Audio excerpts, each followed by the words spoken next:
ಎಲ್ಲ ಸತ್ಯವೇದ ತಂದಿದ್ದೀರಾ? ನಮ್ಮನ್ನು ಬಹಳವಾಗಿ ಪ್ರೀತಿ ಮಾಡೋ ಕರ್ತನಾದ ಯೇಸು ಕ್ರಿಸ್ತನ ಈ ಒಳ್ಳೆಯ ಸಮಯಕ್ಕಾಗಿ ಒಳ್ಳೆಯ ಆರಾಧನೆಗಾಗಿ ಸ್ತೋತ್ರ ಮಾಡುತ್ತೇನೆ ರಜ. ಈಗಲೂ ಕೂಡ ಕರ್ತನೆ ಸಾಕ್ಷಿಗಳಿಂದ ಪ್ರತಿಯೊಬ್ಬನು ಸಾಕ್ಷಿ ನೆಲೆಗೊಳ್ಳುವುದಕ್ಕೆ ನಿನ್ನ ವಾಗ್ದಾನದಿಂದ ವಾಕ್ಯಗಳಿಂದ ಅವರನ್ನು ನೀನು ಬಲಪಡಿಸಬೇಕೆಂದು ನಮ್ಮ ರಕ್ಷಕನ ವಿಮೋಚಕನಾಗಿರುವ ಯೇಸು ಕ್ರಿಸ್ತರ ನಾಮದಲ್ಲಿ ಪ್ರಾರ್ಥಿಸಿ ಬೇಡ ಎಂದು ನೆನೆಸಿಕೊಳ್ಳುತ್ತೇನೆ. ಆಮೆನ್. Hallelujah, hallelujah, hallelujah. ಮತ್ತೊಂದು ಆವೃತ್ತಿ ನಿಮ್ಮೆಲ್ಲರನ್ನು ನಾನು ಕರ್ತನಾದ ಯೇಸು ಕ್ರಿಸ್ತನ ನಾಮದಲ್ಲಿ ಹಾರೈಸಿ ಶುಭವನ್ನು ಕೋರುತ್ತಾನೆ. ನಾವು ವಾಕ್ಯವನ್ನು ಕೇಳುವುದಕ್ಕಾಗಿ ಬಂದಿರುವಂಥ ನಮ್ಮಲ್ಲಿ ಸಮರ್ಪಣೆ ಇರಬೇಕು. ಹಲ್ಲೆಲೂಯಾ. ನಾನು ಯಾವತ್ತೂ ಒಂದು ಮಾತನ್ನು ಹೇಳ್ತೀನಿ, ವಾಕ್ಯ ನಿಮ್ಮನ್ನು ಹುಡುಕಿ ಬರ್ತಾ ಇರುವಾಗ ನೀವು ನೆನೆಸ್ಕೊಳ್ಬೇಕಾಗಿರೋದು ಚುಚ್ಚಿ ಮಾತಾಡ್ತಾರೆ ಅಂತ ಅಂದ್ಕೋಬಾರ್ದು. ಅದಕ್ಕೋಸ್ಕರ ಒಂದು ಮಾತನ್ನು ನಾನು ನಿಮಗೆ ನೆನಪಿಗೆ ತರ್ತೀನಿ. ಮತ್ತಾಯನ ಬರೆದ ಸುವಾರ್ತೆ 10ನೇ ಅಧ್ಯಾಯ, ಮತ್ತಾಯನ ಬರೆದ ಸುವಾರ್ತೆ 10ನೇ ಅಧ್ಯಾಯ, ಅದರಲ್ಲಿ 12ನೇ ವಾಕ್ಯವನ್ನು ಗಮನಿಸುವಾಗ ಒಂದು ಮಾತು ಬರೆಯಲ್ಪಟ್ಟಿದೆ. ಆ ಮನೆಯೊಳಕ್ಕೆ ಹೋಗುವಾಗ ಶುಭವಾಗಿಲಿ ಅನ್ನಿರಿ. ಆ ಮನೆಯವರು ಯೋಗ್ಯರಾಗಿದ್ದರೆ ನಿಮ್ಮ ಆಶೀರ್ವಾದವು ಅವರಿಗೆ ಆಗಲಿ, ಅಯೋಗ್ಯರಾಗಿದ್ದರೆ ನಿಮ್ಮ ಆಶೀರ್ವಾದ ನಿಮ್ಮ ಹಿಂದಕ್ಕೆ ಬರಲಿ. ಒಂದು ಮಾತು ನಿಮ್ಮನ್ನು ಹುಡುಕಿ ಬರ್ತಾ ಇದೆ ಅಂತ ಹೇಳಿದ್ರೆ, ಮನೆ ಅನ್ನೋದನ್ನ ಪ್ರತಿಯೊಬ್ಬ ವ್ಯಕ್ತಿಗೆ, ನಾವೇ ಆತನ ಮನೆಯಾಗಿದ್ದೀವಿ ಅಲ್ವಾ, ಆ ಮನೆಗೆ ಒಂದು ವಾಕ್ಯ ಬರ್ತಾ ಇದ್ದಾರೆ. ಹೇಳ್ತಾರೆ ಶುಭವಾಗಲಿ ಅನ್ನಿರಿ. ಮನೆಯವರು ಯೋಗ್ಯರಾಗಿದ್ದರೆ ಆಶೀರ್ವಾದ ಅವರಿಗೆ ಆಗಲಿ, ಅಯೋಗ್ಯರಾಗಿದ್ದರೆ ಆಶೀರ್ವಾದ ಏನು ಮಾಡಬೇಕು? ಹಿಂದಿರುಗಬೇಕು. ನೋಡಿ, ಯಾರಾದರೂ ನಿಮ್ಮನ್ನು ಸೇರಿಸಿಕೊಳ್ಳದೆಯೂ ನಿಮ್ಮ ವಾಕ್ಯಗಳನ್ನು ಕೇಳದೆಯೂ ಹೋದರೆ, ಏನಂತೆ, ನಿಮ್ಮನ್ನು ಸೇರಿಸ್ಕೊಳ್ಳದೇನು ವಾಕ್ಯನ ಕೇಳದೆ ಹೋದರೂ ಕೂಡ ಅವ್ರೇನು ಹೇಳ್ತಾರೆ ನೋಡಿ, ನೀವು ಆ ಮನೆಯನ್ನಾಗಲಿ ಆ ಊರನ್ನಾಗಲಿ ಬಿಟ್ಟು ಹೊರಡುವಾಗ ನಿಮ್ಮ ಕಾಲಿಗೆ ಹತ್ತಿದ ಧೂಳನ್ನು ಜಾಡಿಸಿ ಬಿಡ್ರಿ, ಚಿಂತೆ ಮಾಡಬೇಡಿ ಅಂತ ಸೇವಕರಿಗೆ ಹೇಳ್ತಾರೆ. ಅದರಿಂದ ಲಿಂದ ಒಂದು ಮಾತು ನಿಮ್ಮ ಬಳಿ ಬರ್ತಾ ಇದೆ ಅಂತ ಹೇಳಿದ್ರೆ, ನೀವು ಶುಭವ ಹೊಂದುವುದಕ್ಕೆ ಯೋಗ್ಯರಾಗಿರಬೇಕು. ನೀವು ಯೋಗ್ಯರಾಗಿಲ್ಲ ಅಂದರೆ ಆ ಆಶೀರ್ವಾದ ಏನಾಗ್ಬಿಡುತ್ತೆ? ಹಿಂದಕ್ಕೆ ಹುಟ್ಟೋಗುತ್ತೆ. ವಾಕ್ಯಗಳನ್ನು ನೀವು ಸೇರಿಸ್ಕೊಳ್ಬೇಕು. ನೆಕ್ಸ್ಟ್ ಸೇವಕರನ್ನು ಸೇರಿಸ್ಕೋಬೇಕು. ಇಲ್ಲಿ ಏನಂತ ಹೇಳಲ್ಪಟ್ಟಿದೆ, 20ನೇ ವಾಕ್ಯ ಅನ್ಕೊಂತೀನಿ, 20ನೇ ವಾಕ್ಯ. ನಿಮ್ಮ ತಂದೆಯು ಆತನ ನಿಮ್ಮ ಮುಖಾಂತರವಾಗಿ ಮಾತಾಡುವನು. ಏನಂತ ಹೇಳಿದ್ರೆ, ಮಾತನಾಡುವುದು ಯಾರು ಅಂತೇಳಿ ಸ್ಪಷ್ಟವಾಗಿ ಅವ್ರು ಹೇಳ್ತಾರೆ 20ನೇ ವಾಕ್ಯದಲ್ಲಿ. ಮಾತಾಡುವವರು ನೀವಲ್ಲ, ನಿಮ್ಮ ತಂದೆಯ ಆತ್ಮನೇ ನಿಮ್ಮ ಮುಖಾಂತರವಾಗಿ ಮಾತಾಡುವನು. ಮಾತನಾಡೋದು ಯಾರಲ್ಲ? ನಾವಲ್ಲ, ನಮ್ಮ ಮುಖಾಂತರವಾಗಿ ತಂದೆಯ ಆತ್ಮನು ನಿಮ್ಮ ಬಳಿ ಮಾತನಾಡ್ತಾರೆ. ಆಗ ನೀವು ವಾಕ್ಯಕ್ಕೆ ಒಪ್ಪಿಸಿಕೊಡ್ಬೇಕು. ಯಾಕಂತ ಹೇಳಿದ್ರೆ ಅಲ್ಲಿ ನೆಕ್ಸ್ಟ್ ತುಂಬಾ ವಿಷಯಗಳನ್ನ ಅವರು ಬರೆಸ್ತಾರೆ. ಏನಂತ ಹೇಳಿದ್ರೆ 21ನೇ ವಾಕ್ಯದಲ್ಲಿ, ಇದಲ್ಲದೆ ಅಣ್ಣನು ತಮ್ಮನನ್ನು, ನಂತರ ತಂದೆಯು ಮಗನನ್ನು ಮರಣಕ್ಕೆ ಒಪ್ಪಿಸುವರು. ಮಕ್ಕಳು ಹೆತ್ತವರ ಮೇಲೆ ತಿರುಗಿ ಬಿದ್ದು ಅವರನ್ನು ಕೊಲ್ಲಿಸುವರು ಮತ್ತು ನನ್ನ ಹೆಸರಿನ ನಿಮಿತ್ತ ನಿಮ್ಮನ್ನು ಎಲ್ಲರೂ ಹಾಗೆ ಮಾಡುವರು. ಆದರೆ ಕಡೆಯವರೆಗೂ ತಾಳುವವರು ರಕ್ಷಣೆ ಹೊಂದುವರು. ನಮಗೆ ವಿರೋಧವಾಗಿ ಯಾರು ಬರ್ತಾರೆ ಅಂತ ಹೇಳಿ ಸ್ಪಷ್ಟವಾಗಿ ದೇವರು ಹೇಳ್ತಾರೆ. ಅವಾಗ ನಾವು ಯಾವುದೇ ವಿಷಯಕ್ಕೆ ಕೂಡ ಏನಾಗಬಾರ್ದು, ಸೋತು ಹೋಗಬಾರ್ದು. ವಾಕ್ಯ ನಮ್ಮನ್ನು ಹುಡುಕಿ ಬರ್ತಾ ಇದೆ. ನಿಮಗೆ ನೀತಿಗಾಗಿ ಒಂದು ಮಾತನ್ನು ಹೇಳ್ತೀನಿ. ಚೇಳು ಗೊತ್ತಾ ಎಲ್ಲರಿಗೂ? ಎಷ್ಟು ದೊಡ್ಡ ಚೇಳುಗಳನ್ನು ನೋಡಿದ್ದೀರಾ ಅಲ್ವಾ? ಈ ಬುಕ್ಕಿಗಿಂತ ದೊಡ್ಡದಾಗಿರೋಂಥ ಚೇಳುಗಳವೆ. ಅರ್ಥ ಆಯ್ತಾ? ನಮ್ಮ ಕಂಪನಿ ಹತ್ರ ಇಂಥವೇ ಇರೋದು, ಎಲ್ಲ ಬ್ಲ್ಯಾಕ್ ಕಲರ್. ಅದರ ಆ ಕುಟುಕ್ತಲ್ಲ, ಆ ಕೊಂಡಿ ಅದಿಷ್ಟು ಮೇಲೆ ಇರುತ್ತದು, ಅಷ್ಟು ಭಯಂಕರವಾಗಿರ್ತವೆ. ಏಡಿಕಾಯಿ ಸಮವಾಗಿರ್ತವೆ ಸಾಮಾನ್ಯವಾಗಿ ಚೇಳು ಕೂಡ ಕೆಲವು ಸಮಯ. ಅಂದರೆ ಏಡಿಕಾಯಿ ಅಗಲ ಇರ್ತೈತೆ, ಇದು ಉದ್ದ ಇರ್ತೈತೆ. ಇಂಥ ಚೇಳು ಒಂದು ಬಾರಿ ನದಿನ ದಾಟಬೇಕಂತ ಪರಿಸ್ಥಿತಿ ಬಂದ್ಬಿಟ್ಟಿದೆ. ಇದು ಈ ಕಡೆಯಿಂದ ಆ ಕಡೆಗೆ ಹೋಗಬೇಕು. ಪಾಪ ನಿಂತ್ಕೊಂಡು ನೋಡ್ತಾ ಇದೆ, ನದಿ ನೀರು ಹರಿತಾ ಇದೆ. ಹೇಗೆ ಹೋಗೋದು? ಇದಕ್ಕೆ ಈಜು ಬರಲ್ಲ. ಏನು ಬರಲ್ಲ? ಈಜು ಬರಲ್ಲ. ಅದರಿಂದ ವೆಯ್ಟಿಂಗಲ್ಲಿ ಇದ್ದಾರೆ. ಈಗ ಇದು ಇಲ್ಲಿಂದ ಅಲ್ಲಿಗೆ ಹೋಗ್ಬೇಕು. ಸಮಯಕ್ಕೆ ತಕ್ಕನಾಗೆ ನದಿ ಅಲ್ವಾ, ಒಂದು ಕಪ್ಪೆ ಬಂತು. ಕಪ್ಪೆ ಹತ್ರ ಹೇಳ್ದಂತೆ, ನೋಡಿ ನಾನು ಈ ಕಡೆಯಿಂದ ಆ ಕಡೆಗೆ ಹೋಗಬೇಕು, ಸ್ವಲ್ಪ ಸಹಾಯ ಮಾಡಿ, ನಾವು ನಿಮ್ಮ ಬೆನ್ನ ಮೇಲೆ ಕುಳಿತುಕೊಳ್ತೇವೆ, ನಮ್ಮನ್ನು ಆ ಕಡೆಗೆ ದಾಟಿಸಿ ಅಂತ. ಇದು ಸ್ವಲ್ಪ ಮಕ ನೋಡಿ ಯೋಚನೆ ಮಾಡ್ತಂತೆ, ನಿನ್ನ ಕ್ಯಾರೆಕ್ಟರ್ ಸರಿ ಇಲ್ವೇ, ನೀನು ಕುಟ್ಟೋನಲ್ವಾ, ಹೇಗೆ ನಿನ್ನ ನಂಬೋದು ಅಂತ. ನೋಡಿ, ನೀವು ಅಪಾಯದಲ್ಲಿದ್ದಾಗ ಸಹಾಯ ಮಾಡಬೇಕು, ಒಬ್ಬರಿಗೆ ಸಹಾಯ ಮಾಡೋ ಗುಣ ನಿಮಗಿದೆ ಅಂತ ನನಗೆ ಗೊತ್ತಿದೆ ಅಂತ ಹೇಳಿ ನೀವು ಒಳ್ಳೆಯವರು, ನಿಮಗೆ ಅಂಥ ಗುಣಗಳೆಲ್ಲ ಇಲ್ಲ, ನೀವು ನಮ್ಮನ್ನು ಹೇಗಾದರೂ ಮಾಡಿ ಅಲ್ಲಿ ಬಿಡಿ, ನಿಮಗೆ ದೇವರು ಒಳ್ಳೇದು ಮಾಡ್ತಾನೆ ಅಂತ ಹಿಂಗೆ ಮರಳು ಮಾತನ್ನು ಅದಕ್ಕೆ ಹಾಕ್ತು. ತಕ್ಷಣ ಸ್ವಲ್ಪ ಕಪ್ಪೆ ಯಾಮಾರ್ಬಿಡ್ತು. ಸರಿ ಆಯಿತು ಅಂತೇಳಿ ಬೆನ್ನ ಮೇಲೆ ಕುಂಡ್ರಿಸ್ಕೊಂಡು ನೀರಿನಲ್ಲಿ ಈಜ್ಕೊಂಡು ಹೋಗ್ತಿರ್ಬೇಕ್ರೆ ಅದಕ್ಕೆ ಸಿಕ್ಕಾಪಟ್ಟೆ ನೋವು ಬಂದ್ಬಿಡ್ತು.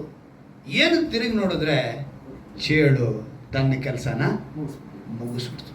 ನೀನು ಏನು ಮಾಡ್ತಾ ಇದೀಯಾ ಈಗ, ನೀನು ಅಂದರೆ ಫಸ್ಟೇ ಚೇಳು ಹೇಳುತ್ತೆ, ನಾನು ನಿನ್ನ ಕುಟ್ಟಿದ್ರೆ ನೀನು ಸಾಯ್ತೀಯ, ನಾನು ಸಾಯ್ತೀನಿ, ನಾನು ಹೆಂಗೆ ನಿನ್ನ ಕುಟ್ಟಕ್ಕೆ ಸಾಧ್ಯ, ನೀನು ಒಳ್ಳೆಯವನು, ನೀನು ಆ ರೀತಿ ಈ ರೀತಿ ಅಂತೆಲ್ಲ ಮರಳು ಮಾತಿಗೆ ಏನು ಮಾಡಿಬಿಡ್ತು, ಹತ್ಕೊಂಡು ಹೋಯ್ತು. ಆದರೆ ಮಧ್ಯದಲ್ಲಿ ಹೋಗ್ತಿದ್ದಾಗ ಏನು ಮಾಡಿಬಿಡ್ತದು, ಕುಟ್ಬಿಡ್ತು, ಕೆಲಸ ತೋರಿಸ್ಬಿಡ್ತು.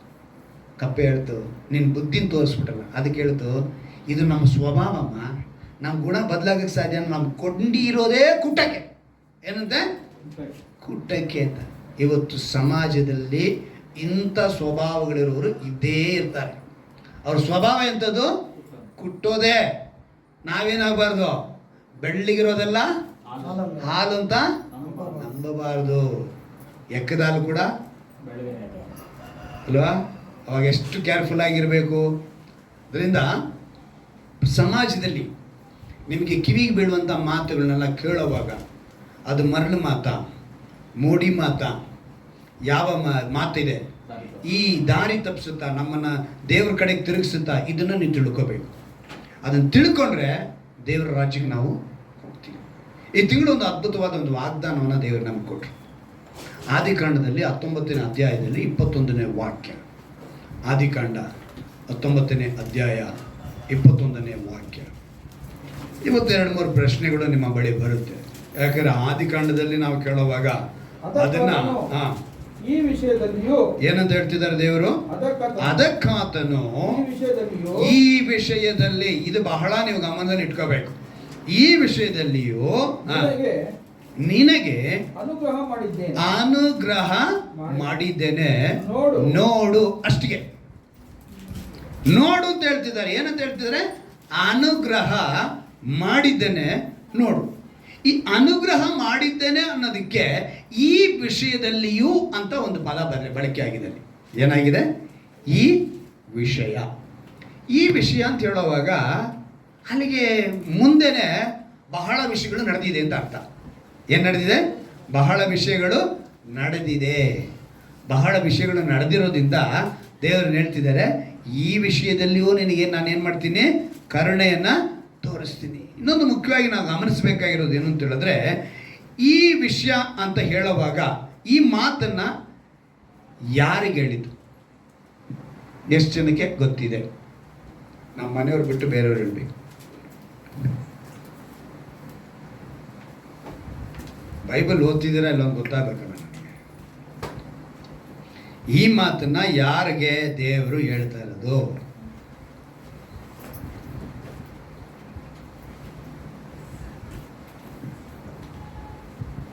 ನೋಡಿದ್ರ? ಅಂದರೆ ಬೈಬಲ್ನ ಚೆನ್ನಾಗಿ ಗಮನ ಇಟ್ಟು ಕೇಳಬೇಕು. ಈಗ ನಾ ಹೇಳೋದನ್ನು ಗಮನದಲ್ಲಿ ನೀವು ಇಟ್ಕೊಳ್ಬೇಕು. ಈ ಮಾತನ್ನು ಲೋಟನಿಗೆ ದೇವರು ಹೇಳ್ತಾರೆ. ಯಾರಿಗೆ? ಲೋಟನಿಗೆ. ಲೋಟನ್ ಯಾರು ಅಂತ ಹೇಳಿದ್ರೆ ಅಬ್ರಹಾಮನ ತಮ್ಮನ ಮಗ. ಅಲ್ಲಿಗೆ ಅಬ್ರಹಾಮ ಲೋಟನಿಗೆ ಏನಾಗಬೇಕು? ದೊಡ್ಡಪ್ಪ ಆಗ್ತಾನೆ. ಅರ್ಥ ಆಯ್ತಾ?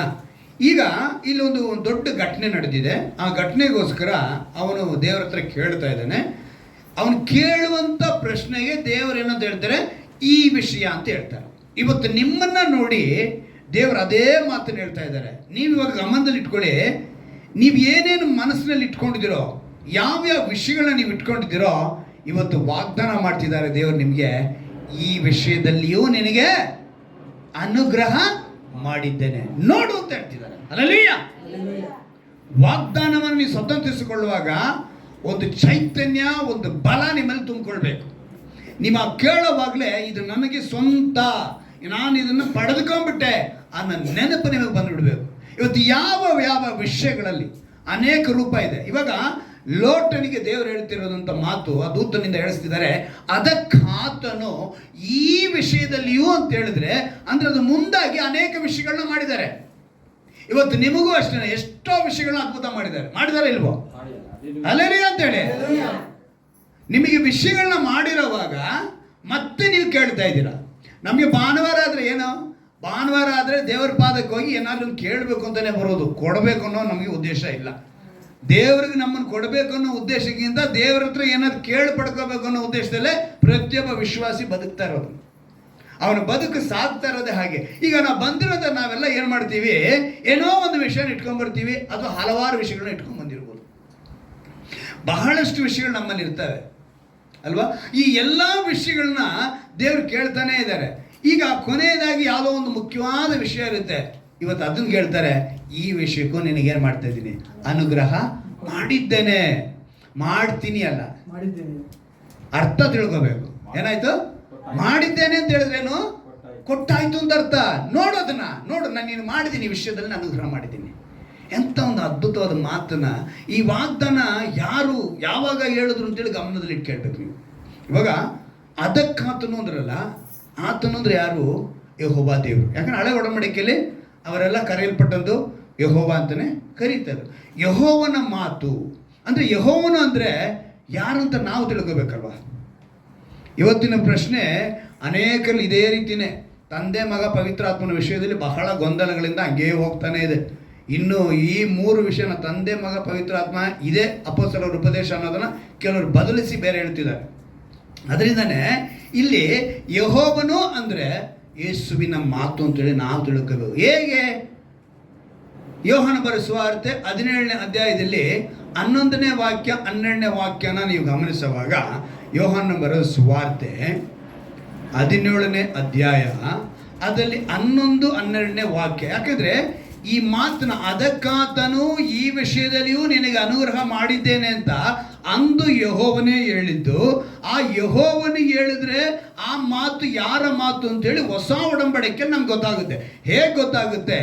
17ನೇ ಅಧ್ಯಾಯದ 11ನೇ ವಾಕ್ಯದಲ್ಲಿ ಬರೆಯಲ್ಪಟ್ಟಿದೆ, ಇವರು ಲೋಕದಲ್ಲಿ ಇರುತ್ತಾರೆ, ನಾನು ನಿನ್ನ ಬಳಿಗೆ ಬರುತ್ತೇನೆ, ಪವಿತ್ರನಾದ ತಂದೆಯೇ, ನಾವು ಒಂದಾಗಿರುವ ಹಾಗೆ ಇವರು ಒಂದಾಗಿರಬೇಕೆಂದು. ಇಲ್ಲಿ ಗಮನಿಸಬೇಕು, ನೀನು ನನಗೆ ಕೊಟ್ಟ ನಿನ್ನ ಹೆಸರಿನಲ್ಲಿ ಇವರನ್ನು ಕಾಯಬೇಕು. ಈಗ ಯೇಸು ಎಂಬ ಹೆಸರು ಯಾರು ಕೊಟ್ಟಿದ್ದು? ಯೆಹೋವ. ಅಂದ್ರೆ ಯೆಹೋವನಿಗೆ ಇನ್ನೊಂದು ಹೆಸರು ಏನಿತ್ತು? ಅವ್ರು ಹೇಳ್ತಾರೆ, ನೀನು ನನಗೆ ಕೊಟ್ಟ ನಿನ್ನ ಹೆಸರು. ತಂದೆಯಾದ ದೇವರಿಗೂ ಯೇಸು ಎಂಬ ಹೆಸರೇ. ಹಲ್ಲೆಲೂಯಾ. ಅವ್ರು ಹೇಳ್ತಾರೆ ನೋಡಿ, ಇವರನ್ನು ಕಾಯಬೇಕು, ನಾನು ಇವರ ಸಂಗಡ ಇದ್ದಾಗ ನೀನು ನನಗೆ ಕೊಟ್ಟಿರುವ ನಿನ್ನ ಹೆಸರಿನಲ್ಲಿ ಇವರನ್ನು ಕಾಯುತ್ತಾ ಬಂದೆನು. ಹಲ್ಲೆಲೂಯಾ. ಈಗ ಹಳೆ ಒಡಂಬಡಿಕೆಯಲ್ಲಿ ಯೆಹೋವ ಎಂದು ಕರೆಯಲ್ಪಟ್ಟವರು ಯೇಸುನೇ, ಹೊಸ ಒಡಂಬಡಿಕೆಯಲ್ಲಿ ಯೇಸು ಎಂದು ಕರೆಯಲ್ಪಡುವವರು ಯೆಹೋವನೇ. 3 ವ್ಯಕ್ತಿತ್ವ, 3 ದೇವರಲ್ಲ. 3 ವ್ಯಕ್ತಿತ್ವದಲ್ಲಿ ಅವರು ಪ್ರತ್ಯಕ್ಷನಾಗಿ ಮನುಷ್ಯರನ್ನ ನಿತ್ಯ ಜೀವಕ್ಕೆ ಕರೆದುಕೊಂಡು ಹೋಗ್ಬೇಕು. ಅಪಾರವಾದ ಪ್ರೀತಿ ನಮ್ಮ ಮೇಲೆ. ಅದರಿಂದನೇ ಇಲ್ಲಿ ಲೋಟನು ಒಂದು ವಿಷಯ ಕೇಳಿದಾನೆ. ಆ ವಿಷಯ ಕೇಳಿದ ತಕ್ಷಣ ದೇವರು ಅವನಿಗೇನು ಹೇಳ್ತಿದ್ದಾರೆ? ಈ ವಿಷಯದಲ್ಲಿಯೂ ನಿನಗೆ ಅನುಗ್ರಹ ಮಾಡಿದ್ದೇನೆ. ಇವತ್ತಿನ ಅಂಶನೇ ಅನುಗ್ರಹ. ನಾನು ಈ ಅನುಗ್ರಹ ಮಾತನ್ನ ನನಗೆ ಹೋದ ತಿಂಗಳು ಆ ವಾಗ್ದಾನ ತೆಗೆದುಕೊಂಡಿದ್ದ ನಂತರಕ್ಕೆ ಮುಂಚೆನೇ ನನಗೆ ಈ ಮಾತನ್ನು ಕೊಟ್ಟರು. ಈಗ ನೆಕ್ಸ್ಟ್ ಮಂತ್ದು ಆವಾಗಲೇ ನನಗೊಂದು ಅಂಶ ಕೊಟ್ಟಿದ್ದಾರೆ. ನೆಕ್ಸ್ಟ್ ವಾಗ್ದಾನ ಅಧಿಕಾರ ಅನ್ನೋದ್ರ ಮೇಲೆ ಮಾತನಾಡ್ತಾರೆ ದೇವರು. ಇನ್ನೂ 1 ತಿಂಗಳು ನಮಗಿದೆ. ಆದರೆ ನನಗೆ ಅಂಶ ಕೊಡುವಾಗ ಪ್ರತಿದಿನ ನನ್ನ ವಾಕ್ಯ ಬೈಬಲ್ ಓದ್ತಾ ಇರುವಾಗೆಲ್ಲ ಒಂದೊಂದು ಅಂಶಗಳನ್ನ ಕೊಡ್ತಾನೆ ಇರ್ತಾರೆ. ಈ ತಿಂಗಳಿನ ಈ ಅಂಶ ಅನುಗ್ರಹ ಅನ್ನೋದು ಹೋದ ತಿಂಗಳು ವಾಗ್ದಾನ ತೆಗೆಯೋದ ಸಮಯದಲ್ಲೇ ಕೊಟ್ಟಾಯಿತು. ಇವಾಗ ಈ ತಿಂಗಳು ನಾನು ಇದನ್ನು ಕೊಡ್ತಾ ಇದ್ದೀನಿ. ನೆಕ್ಸ್ಟ್ ತಿಂಗಳಿಗೆ ನೀವು ಜ್ಞಾಪಕದಲ್ಲಿ ಇಟ್ಕೋಬೇಕು, ನಾನು ಏನು ಅಂಶ ಕೊಡ್ತೀನಿ. ನೆಕ್ಸ್ಟ್ ತಿಂಗಳು ಅಧಿಕಾರ ಅನ್ನೋದ್ರಲ್ಲಿ ಕೊಡ್ತೀವಿ. ದೇವ್ರು ಕೊಡ್ತಾರೆ, ನಿಮ್ಮೊಂದಿಗೆ ಮಾತನಾಡ್ತಾರೆ. ಅಂದರೆ ದೇವರು ನಮ್ಮನ್ನು ನಡೆಸ್ಕೊಂಡು ಹೋಗೋದಕ್ಕೆ. ಇವತ್ತು ಈ ಸಭೆಯ ಮಕ್ಕಳಿಗೆ ದೇವರು ಏನು ಹೇಳ್ತಿದ್ರೆ, ನಿಮಗೆ ಯಾವ್ಯಾವ ವಿಷಯದಲ್ಲೆಲ್ಲ ನೀವು ಬೇಕು ಅಂತ ಅಂದ್ಕೊಂಡಿದ್ದೀರಾ ಅದೆಲ್ಲದಕ್ಕೂ ದೇವರು ಹೇಳುವಂಥ ಒಂದೇ ಮಾತು, ನೀವು ಇವತ್ತು ಗ್ರಹಿಸಬೇಕು. ನನ್ನ ಮನಸ್ಸಿನಾಗ ಇಟ್ಕೊಳ್ಳಿ, ಎಲ್ಲರೂ ಎದೆ ಮೇಲೆ ಇಟ್ಕೊಳ್ಳಿ, ನಿಮ್ಮ ಕಣ್ಗಳನ್ನು ಮುಚ್ಚಿ ಕೇಳಿ, ಅಪ್ಪ ಇವತ್ತು ಈ ವಿಷಯದಲ್ಲಿ ಅಂತ ಹೇಳಿದೆಯಲ್ಲಪ್ಪ, ಈ ವಿಷಯದಲ್ಲಿ ನನಗೆ ಅನುಗ್ರಹ ಬೇಕಿದೆ. ಯೇಸುವಿನ ನಾಮದಲ್ಲಿ ನಾನು ಹೇಳ್ತಾ ಇದ್ದೇನೆ, ದೇವರು ಕೊಟ್ಟಂತ ಅಧಿಕಾರವುಳ್ಳ ನಾಮದಲ್ಲಿ ನಾನು ಹೇಳ್ತಿದ್ದೇನೆ, ನೀವು ಯಾವ ವಿಷಯಗಳಿಗೆ ಇವತ್ತು ಕೇಳ್ತಿದ್ರೋ ಆ ವಿಷಯವನ್ನ ದೇವರು ನಿಮಗೆ ಅನುಗ್ರಹ ಮಾಡಿದ್ದೇನೆ ಎಂದು ಮಾತು ಕೊಡ್ತಿದ್ದಾರೆ. ಹಲ್ಲೆಲೂಯಾ. ನೀವು ಸ್ವೀಕರಿಸಬೇಕು. ಅನುಗ್ರಹ ಮಾಡಿದ್ದಾನೆ. ಆ ಅನುಗ್ರಹ ನೋಡಿ, ಇವತ್ತು ಅನುಗ್ರಹ ಅನ್ನೋ ವಿಷಯಕ್ಕೆ ಬಹಳ ವಿಷಯಗಳನ್ನ ನಾವು ಸೇರಿಸ್ಕೋಬೋದು. ಅನುಗ್ರಹ ಪಡೆದುಕೊಳ್ಳಿ ಅಂತ ಹೇಳುವಾಗ ಈಗ ನೋಡಿ, ಕೆಲವರಿಗೆ ಮಕ್ಕಳಿಲ್ಲ ಎಂಬ ಕೊರತೆ ಇರುತ್ತೆ. ಈ ವಾಕ್ಯನ ಕೆಲವರು ಸಮಯ ಆನ್ಲೈನ್ ಇದು ನಮ್ಮ ಯೂಟ್ಯೂಬಲ್ಲಿ ನೋಡ್ತಾರೆ. ಅವರಿಗೂ ಸೇರಿನೇ ದೇವರು ಮಾತನಾಡೋದು ಏನಂತ ಹೇಳ್ಬೋದು. ಅವ್ರು ಯಾವಾಗಲೂ ಕೇಳ್ಬೋದು. ಇವತ್ತು ನೀವು ಆರಾಧನೆ ಕೇಳ್ತಾ ಇದ್ದೀರಾ, ಇದು ನಾಳೆನೋ ಸಂಜೆನೋ ನಾಡ್ದೋ ಒಂದು ತಿಂಗಳು ಬಿಟ್ಟು ಯಾವಾಗ ಕೇಳಿದ್ರು ಕೂಡ ಮಾತು ಒಂದೇ ರೀತಿಯಾಗಿರುತ್ತೆ, ದೇವರ ಮಾತು. ಹಲ್ಲೆಲೂಯಾ. ಅವ್ರು ಹೇಳೋದು ಮಾತು. ಒಂದು ವೇಳೆ ಮಕ್ಕಳಿಲ್ಲ ಎಂಬ ಕೊರತೆ ಇದೆಯಾ, ದೇವರು ಹೇಳ್ತಿದ್ದಾರೆ, ಈ ವಿಷಯದಲ್ಲಿ ನಿನಗೆ ಅನುಗ್ರಹ ಮಾಡ್ತಾ ಇದ್ದೀನಿ, ಮಾಡಿದ್ದೇನೆ ಅಂತ ಹೇಳ್ತಿದ್ದಾರೆ. ಮುಗಿಸಾಯ್ತು ಅಂತ ಹೇಳ್ತಿದ್ದಾರೆ.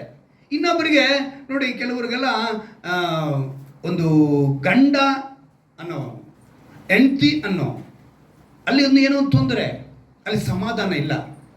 ಗಂಡನಿಂದ ಸಮಾಧಾನ ಇಲ್ವೋ, ಹೆಂಡತಿಯಿಂದ ಸಮಾಧಾನ ಇಲ್ವೋ, ಇವತ್ತಿಗೆ ದೇವರು ಹೇಳ್ತಾರೆ ಆ ಸಮಾಧಾನ ನೀನು ಕೊಡ್ತೀನಿ. ಹಲ್ಲೆಲೂಯಾ.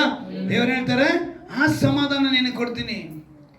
ನನ್ನ ಸುತ್ತಲೂ ಕೆಲವರು ಕೆಲಸ ಮಾಡೋ ಡ್ರೈವರ್ಸ್ ಇದ್ದಾರೆ.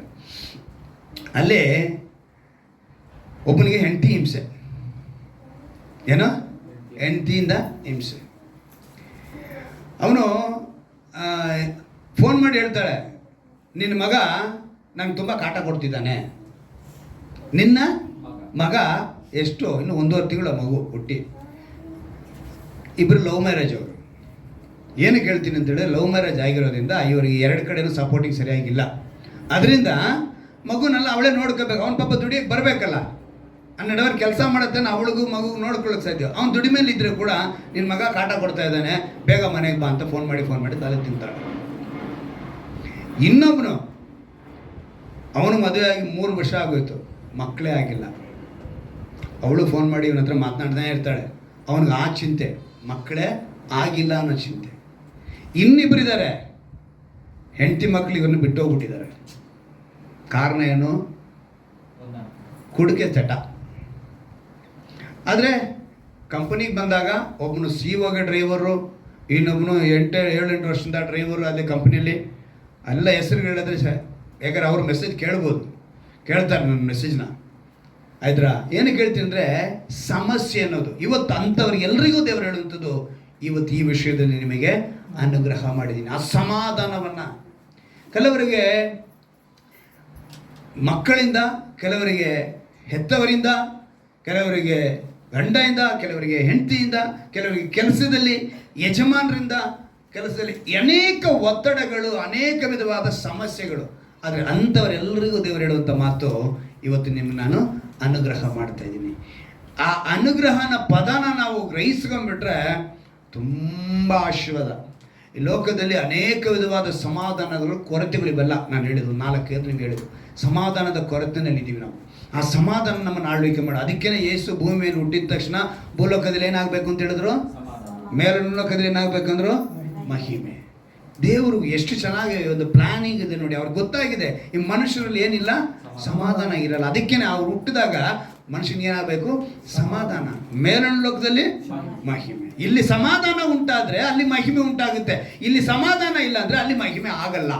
ಅವ್ರು ದುಃಖ ಪಡ್ತಾರೆ. ದೇವರು, ನಾನು ಉಂಟು ಮಾಡಿದ ಜನ ಇನ್ನೂ ಸಮಾಧಾನದ ಇಲ್ವಲ್ಲ ಅಂತ.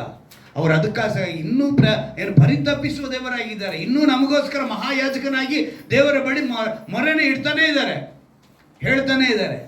ನೋಡಿ, ನಾವಿವತ್ತು ವಾಗ್ದಾನ ನೋಡಿದಂಥ ಒಂದು ವಿಷಯ ಅಂದರೆ ಆದಿಕಾಂಡದಲ್ಲಿ ನಾವು ನೋಡಿದ್ವಲ್ಲ, ಅದರಲ್ಲಿ ಆ ಮಾತಿನ ಅರ್ಥನ ನಾವು ಸರಿಯಾಗಿ ಅರ್ಥ ಮಾಡ್ಕೊಳ್ಳೋದು ಇವತ್ತು ವಿಶೇಷವಾಗಿ ಕಾಣಲ್ಪಡುತ್ತೆ. ಏನಂತ ಹೇಳಲ್ಪಟ್ಟಿದೆ, ಈ ವಿಷಯದಲ್ಲಿಯೂ ಅಂತ ಹೇಳುವಾಗ, ಅದಕ್ಕಾತನು ಅಂತ ಹೇಳುವಾಗ, ಅನುಗ್ರಹ ಮಾಡಿದ್ದೀನಿ ಅಂತ ಹೇಳುವಾಗ, ಅಬ್ರಹಾಮನು ತನ್ನ ತಮ್ಮನ ಮಗನನ್ನು ಕಾಪಾಡಲು ಒಂದು ವಿಷಯನ ಮಾಡ್ತಾನೆ. ಏನಕ್ಕೆ ಈ ಲೋಟನಿಗೆ ಈ ಮಾತನ್ನ ದೇವರು ಹೇಳಿದ್ರು ಅಂತ ಹೇಳುವಾಗ ಹಿಂದೆ ಒಂದು ಘಟನೆ ನಡೆಯುತ್ತೆ. ಆ ಘಟನೆನ ತಿಳ್ಕೊಂಡು ಈ ವಾಗ್ದಾನ ಹತ್ರ ನಾವು ಬರಬೇಕು.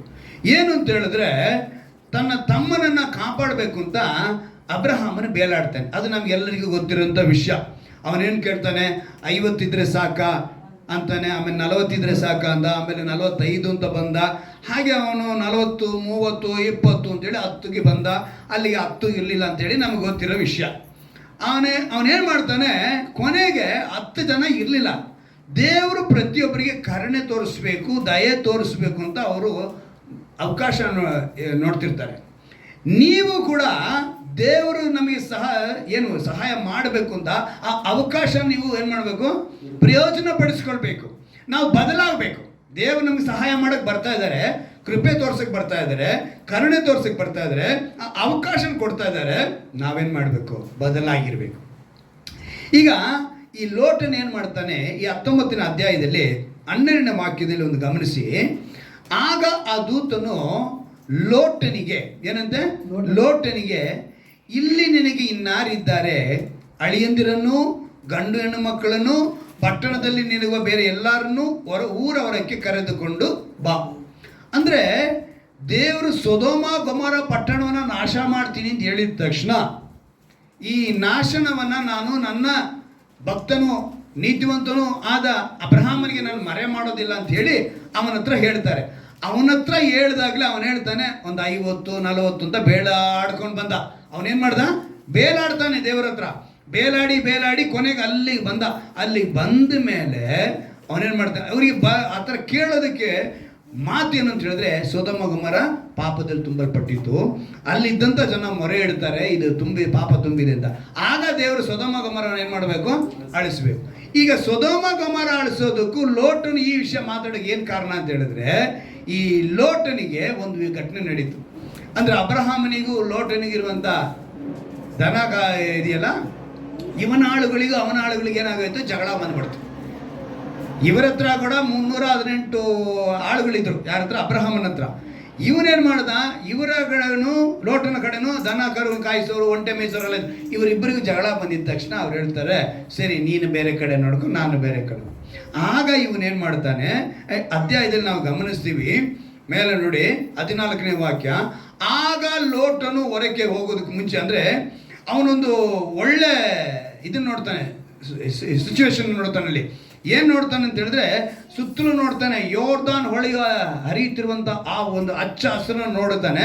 ನೋಡಿದ ತಕ್ಷಣ ಇವನೇನು ಮಾಡ್ತಾನೆ, ನನಗೆ ಇದಿರಲಿ, ಏನಂತ ಹೇಳ್ತಾನೆ, ನನಗೆ ಇದಿರಲಿ ಅಂತ ಹೇಳಿ ಅವನು ಹೊರಟೋಗ್ತಾನೆ. ಅಲ್ಲಿಂದ ಅವನು ಅಲ್ಲಿಗೆ ಹೋಗಿ, ಅಲ್ಲಿಂದ ಅವನು ಸೊದೋಮ ಗೊಮೋರ ಪಟ್ಟಣಕ್ಕೆ ಹೋಗ್ಬಿಡ್ತಾನೆ. ಅಲ್ಲಿ ಸೊದೋಮ ಗೊಮೋರ ಪಟ್ಟಣದಲ್ಲಿ ಇವನು ಗುಲಾಮತನಕ್ಕೆ ಬೇರೆ ರಾಜರು ಬಂದು ಇವನು ಹೇಳ್ಕೊಂಡೋಗ್ತಾನೆ. ಆಗ ಅಬ್ರಹಾಮನು ಬೇಲಾಡಿ ಅವನ್ನ ಬಿಡಿಸ್ಕೊಂಬರ್ಬೇಕು ಅಂತ ನೀವು ಯೋಚನೆ ಮಾಡ್ತಾನೆ. ದೇವ್ರು ಹೇಳ್ತಾರೆ, ಸೊದೋಮ ಗೊಮೋರ ಪಟ್ಟಣವನ್ನು ಅಳಿಸ್ತಾ ಇದ್ದೀನಿ, 10 ಜನ ಕೂಡ ಇಲ್ಲ ಅಂತ ಹೇಳುವಾಗ, ನನ್ನ ತಮ್ಮನ ಕುಟುಂಬ ಅವ್ರು ಇದೆಯಲ್ಲ, ಇವನು ಬೇಲಾಡಿದ್ನಲ್ಲ, ಆಗ ದೇವ್ರು ಏನು ಮಾಡ್ತಾರೆ, ಲೋಟನನ್ನು ಕಾಪಾಡೋದಕ್ಕೆ ಹೋಗ್ತಾರೆ. ಆಗಲೇ ಈ ಮಾತನ್ನು ಹೇಳೋದು, ಈ ಮಾತನ್ನು ಏನು 14ನೇ ವಾಕ್ಯ. ಆಗ ಲೋಟನು ಹೊರಕ್ಕೆ ಹೋಗಿ ತನ್ನ ಹೆಣ್ಣು ಮಕ್ಕಳನ್ನು ಗೊತ್ತು ಮಾಡಿದ್ದರಿಂದ ಅಳಿಯಂದರಿಗೆ ಈ ಸಂಗತಿಯನ್ನು ತಿಳಿಸಿ, ನೀವೆದ್ದು ಈ ಸ್ಥಳವನ್ನು ಬಿಟ್ಟು ಹೋಗಿರಿ, ಯೆಹೋವನು ಊರನ್ನು ನಾಶ ಮಾಡುತ್ತಾನೆ ಎಂದು ಹೇಳಿದನು. ಆದರೆ ಅವನು ಅವರಿಗೆ ಗೇಲಿ ಮಾಡುವನಾಗಿ ಕಾಣಿಸಿದನು. ಏನು ಕಾಣಿಸ್ತಾರೆ ಅವ್ರಿಗೆ? ಈಗ ಲೋಟ ಹೇಳ್ತಿದ್ದಾನೆ, ದೇವರು ಈ ಥರ ನಾಶ ಮಾಡ್ತಿದ್ದೀನಿ ಅಂತ ಹೇಳ್ತಿದ್ದಾರೆ, ಅದರಿಂದ ನೀವೇನು ಮಾಡಿ, 2 ಮಕ್ಕಳು, ಅವ್ನಿಗೆ ಹೆಣ್ಮಕ್ಳು, 2 ಹೆಣ್ಮಕ್ಳಿಗೆ 2 ಅಳಿಯನ್ನು ಸೆಲೆಕ್ಟ್ ಮಾಡಿದ್ದ. ಇನ್ನೂ ಅಳಿಯನ್ನು ಆಗಲಿಲ್ಲ, ಸೆಲೆಕ್ಟ್ ಮಾಡಿದ ಅಷ್ಟೇ. ಕರೆದ ಅವನು, ಬಂದ್ಬಿಡಿ ನಾವು ಹೋಗ್ಬಿಡೋಣ ಅಂತ. ಅಲ್ಲಿಗೆ ಒಟ್ಟು ಎಷ್ಟು ಜನ ಇದ್ರು ಅವರು? 5 ಜನ ಆಗ್ತಾರೆ. ಅವನ ಹೆಂಡತಿ, 2 ಹೆಣ್ಮಕ್ಳು, ಅಳಿ ಅಂತ ಎಲ್ಲರನ್ನು ಕರೆದ್ರೆ ಅವ್ರೇನು ಮಾಡಿದ್ರು, ಇವನ್ನ ಗೇಲಿ ಮಾಡುವರಾಗಿ. ನಿಮ್ಗೆ ಚೆನ್ನಾಗಿ ತಿಳ್ಕೊಳ್ಳಿ, ನಾವು ದೇವರ ಹತ್ರ ಇದ್ದಾಗ ನಮ್ಮನ್ನು ಅಪಹಾಸ್ಯ ಮಾಡುವವರು, ನಾವು ದೇವರ ಮಕ್ಕಳಾಗಿ ಬದುಕುವಾಗ ನಮ್ಮನ್ನು ಗೇಲಿ ಮಾಡುವವರು, ನಾವು ಏನೇ ಒಂದು ದೇವರ ವಿಷಯ ಹೇಳಿದ್ರೆ ಅವ್ರು ನಮ್ಮನ್ನು ಕೀಳು ಭಾವನೆಯಿಂದ ನೋಡುವವರು, ಒಂಥರ ನಮಗೆ ಮರ್ಯಾದೆ ಕೊಡದಿರೋರಾಗಿ ಇರ್ತಾರೆ, ನಮ್ಮನ್ನು ಅಸಡ್ಡೆ ಮಾಡೋರಾಗಿರ್ತಾರೆ. ನೀವೇನು ಮಾಡಬಾರ್ದು, ಆ ಅವಮಾನಗಳನ್ನು ಇಲ್ಲಿ ಇವ್ರು ಏನು ಮಾಡಿದ್ರು, ಗೇಲಿ ಮಾಡಿದ್ರಂತೆ. ಯಾರನ್ನ? ಲೋಟನನ್ನ. ನಿಮ್ಮ ಮೇಲೆ ಯಾವುದನ್ನ ಅಪಮಾನಗಳು, ನಿಂದೆಗಳು ಬಂದರೆ, ನಾನು ಒಂದು ಹೇಳ್ತೀನಿ ತಿಳ್ಕೊಳ್ಳಿ. ಸ್ಪಾಂಜ್ ಗೊತ್ತಲ್ಲ ಎಲ್ಲರಿಗೂ, ನೀರಲ್ಲಿ ಬಿದ್ದರೆ ಏನಾಗುತ್ತೆ, ಹೀರ್ಕೊಳ್ಳುತ್ತೆ ಅಲ್ವಾ? ಹೀರ್ಕೊಂಡು ಒಳಗೆ ಹೋಯ್ತು. ಮುಳುಗೋಗುತ್ತೆ ಅಲ್ವಾ? ಈಗ ನಿಮ್ಮ ಮೇಲೆ ಬೀರುವಂಥ ಕಣ್ಣೀರು, ಅಪಮಾನಗಳು ಇವೆಲ್ಲವೂ ಕೂಡ ನೀವು ಸ್ಪಾಂಜಲ್ಲಿ ಹೀರ್ಕೊಂಡಾಗ ಮುಳುಗ್ತಾ ಇರ್ತೀರ. ಎಷ್ಟು ಜನಕ್ಕೆ ಗೊತ್ತು, ನೀರಿನಲ್ಲಿ ಮುಳುಗಿದಂಥದ್ದು ಒಂದು ದಿವಸ ಅದು ಮನುಷ್ಯನ ಶರೀರ ಆಗ್ಬೋದು, ಯಾವುದೇ ಆಗ್ಬೋದು, ಅದೇನಾಗ್ಬಿಡುತ್ತೆ ಮೇಲೆ. ಮನುಷ್ಯ ಆತ್ಮಹತ್ಯೆ ಮಾಡ್ಕೊಂತ ನೀರಲ್ಲಿ ಧುಮುಕಿ 3 ದಿವಸ ಆಮೇಲೆ ಏನಾಗ್ಬಿಡ್ತೈತೆ, ತೇಲ್ಬಿಡ್ತೈತೆ. ಗುರುತು ತಿಳ್ಕೋಬೇಕು. 3 ದಿವಸದಲ್ಲಿ ತೇಲಂಗೆ ನಮ್ಮ ದೇವರು 3 ದಿವಸದಲ್ಲಿ ಪುನರುತ್ಥಾನ ಹೊಂದಿದಂತೆ ಈ ಸ್ಪಾಂಜ್ ಕೂಡ ಏನಾಗ್ಬಿಡುತ್ತೆ. ದೇವರು ಇಲ್ಲಿ ಲೋಟನಿಗೆ ಒಂದು ಕೆಲಸ ಮಾಡ್ತಾರೆ.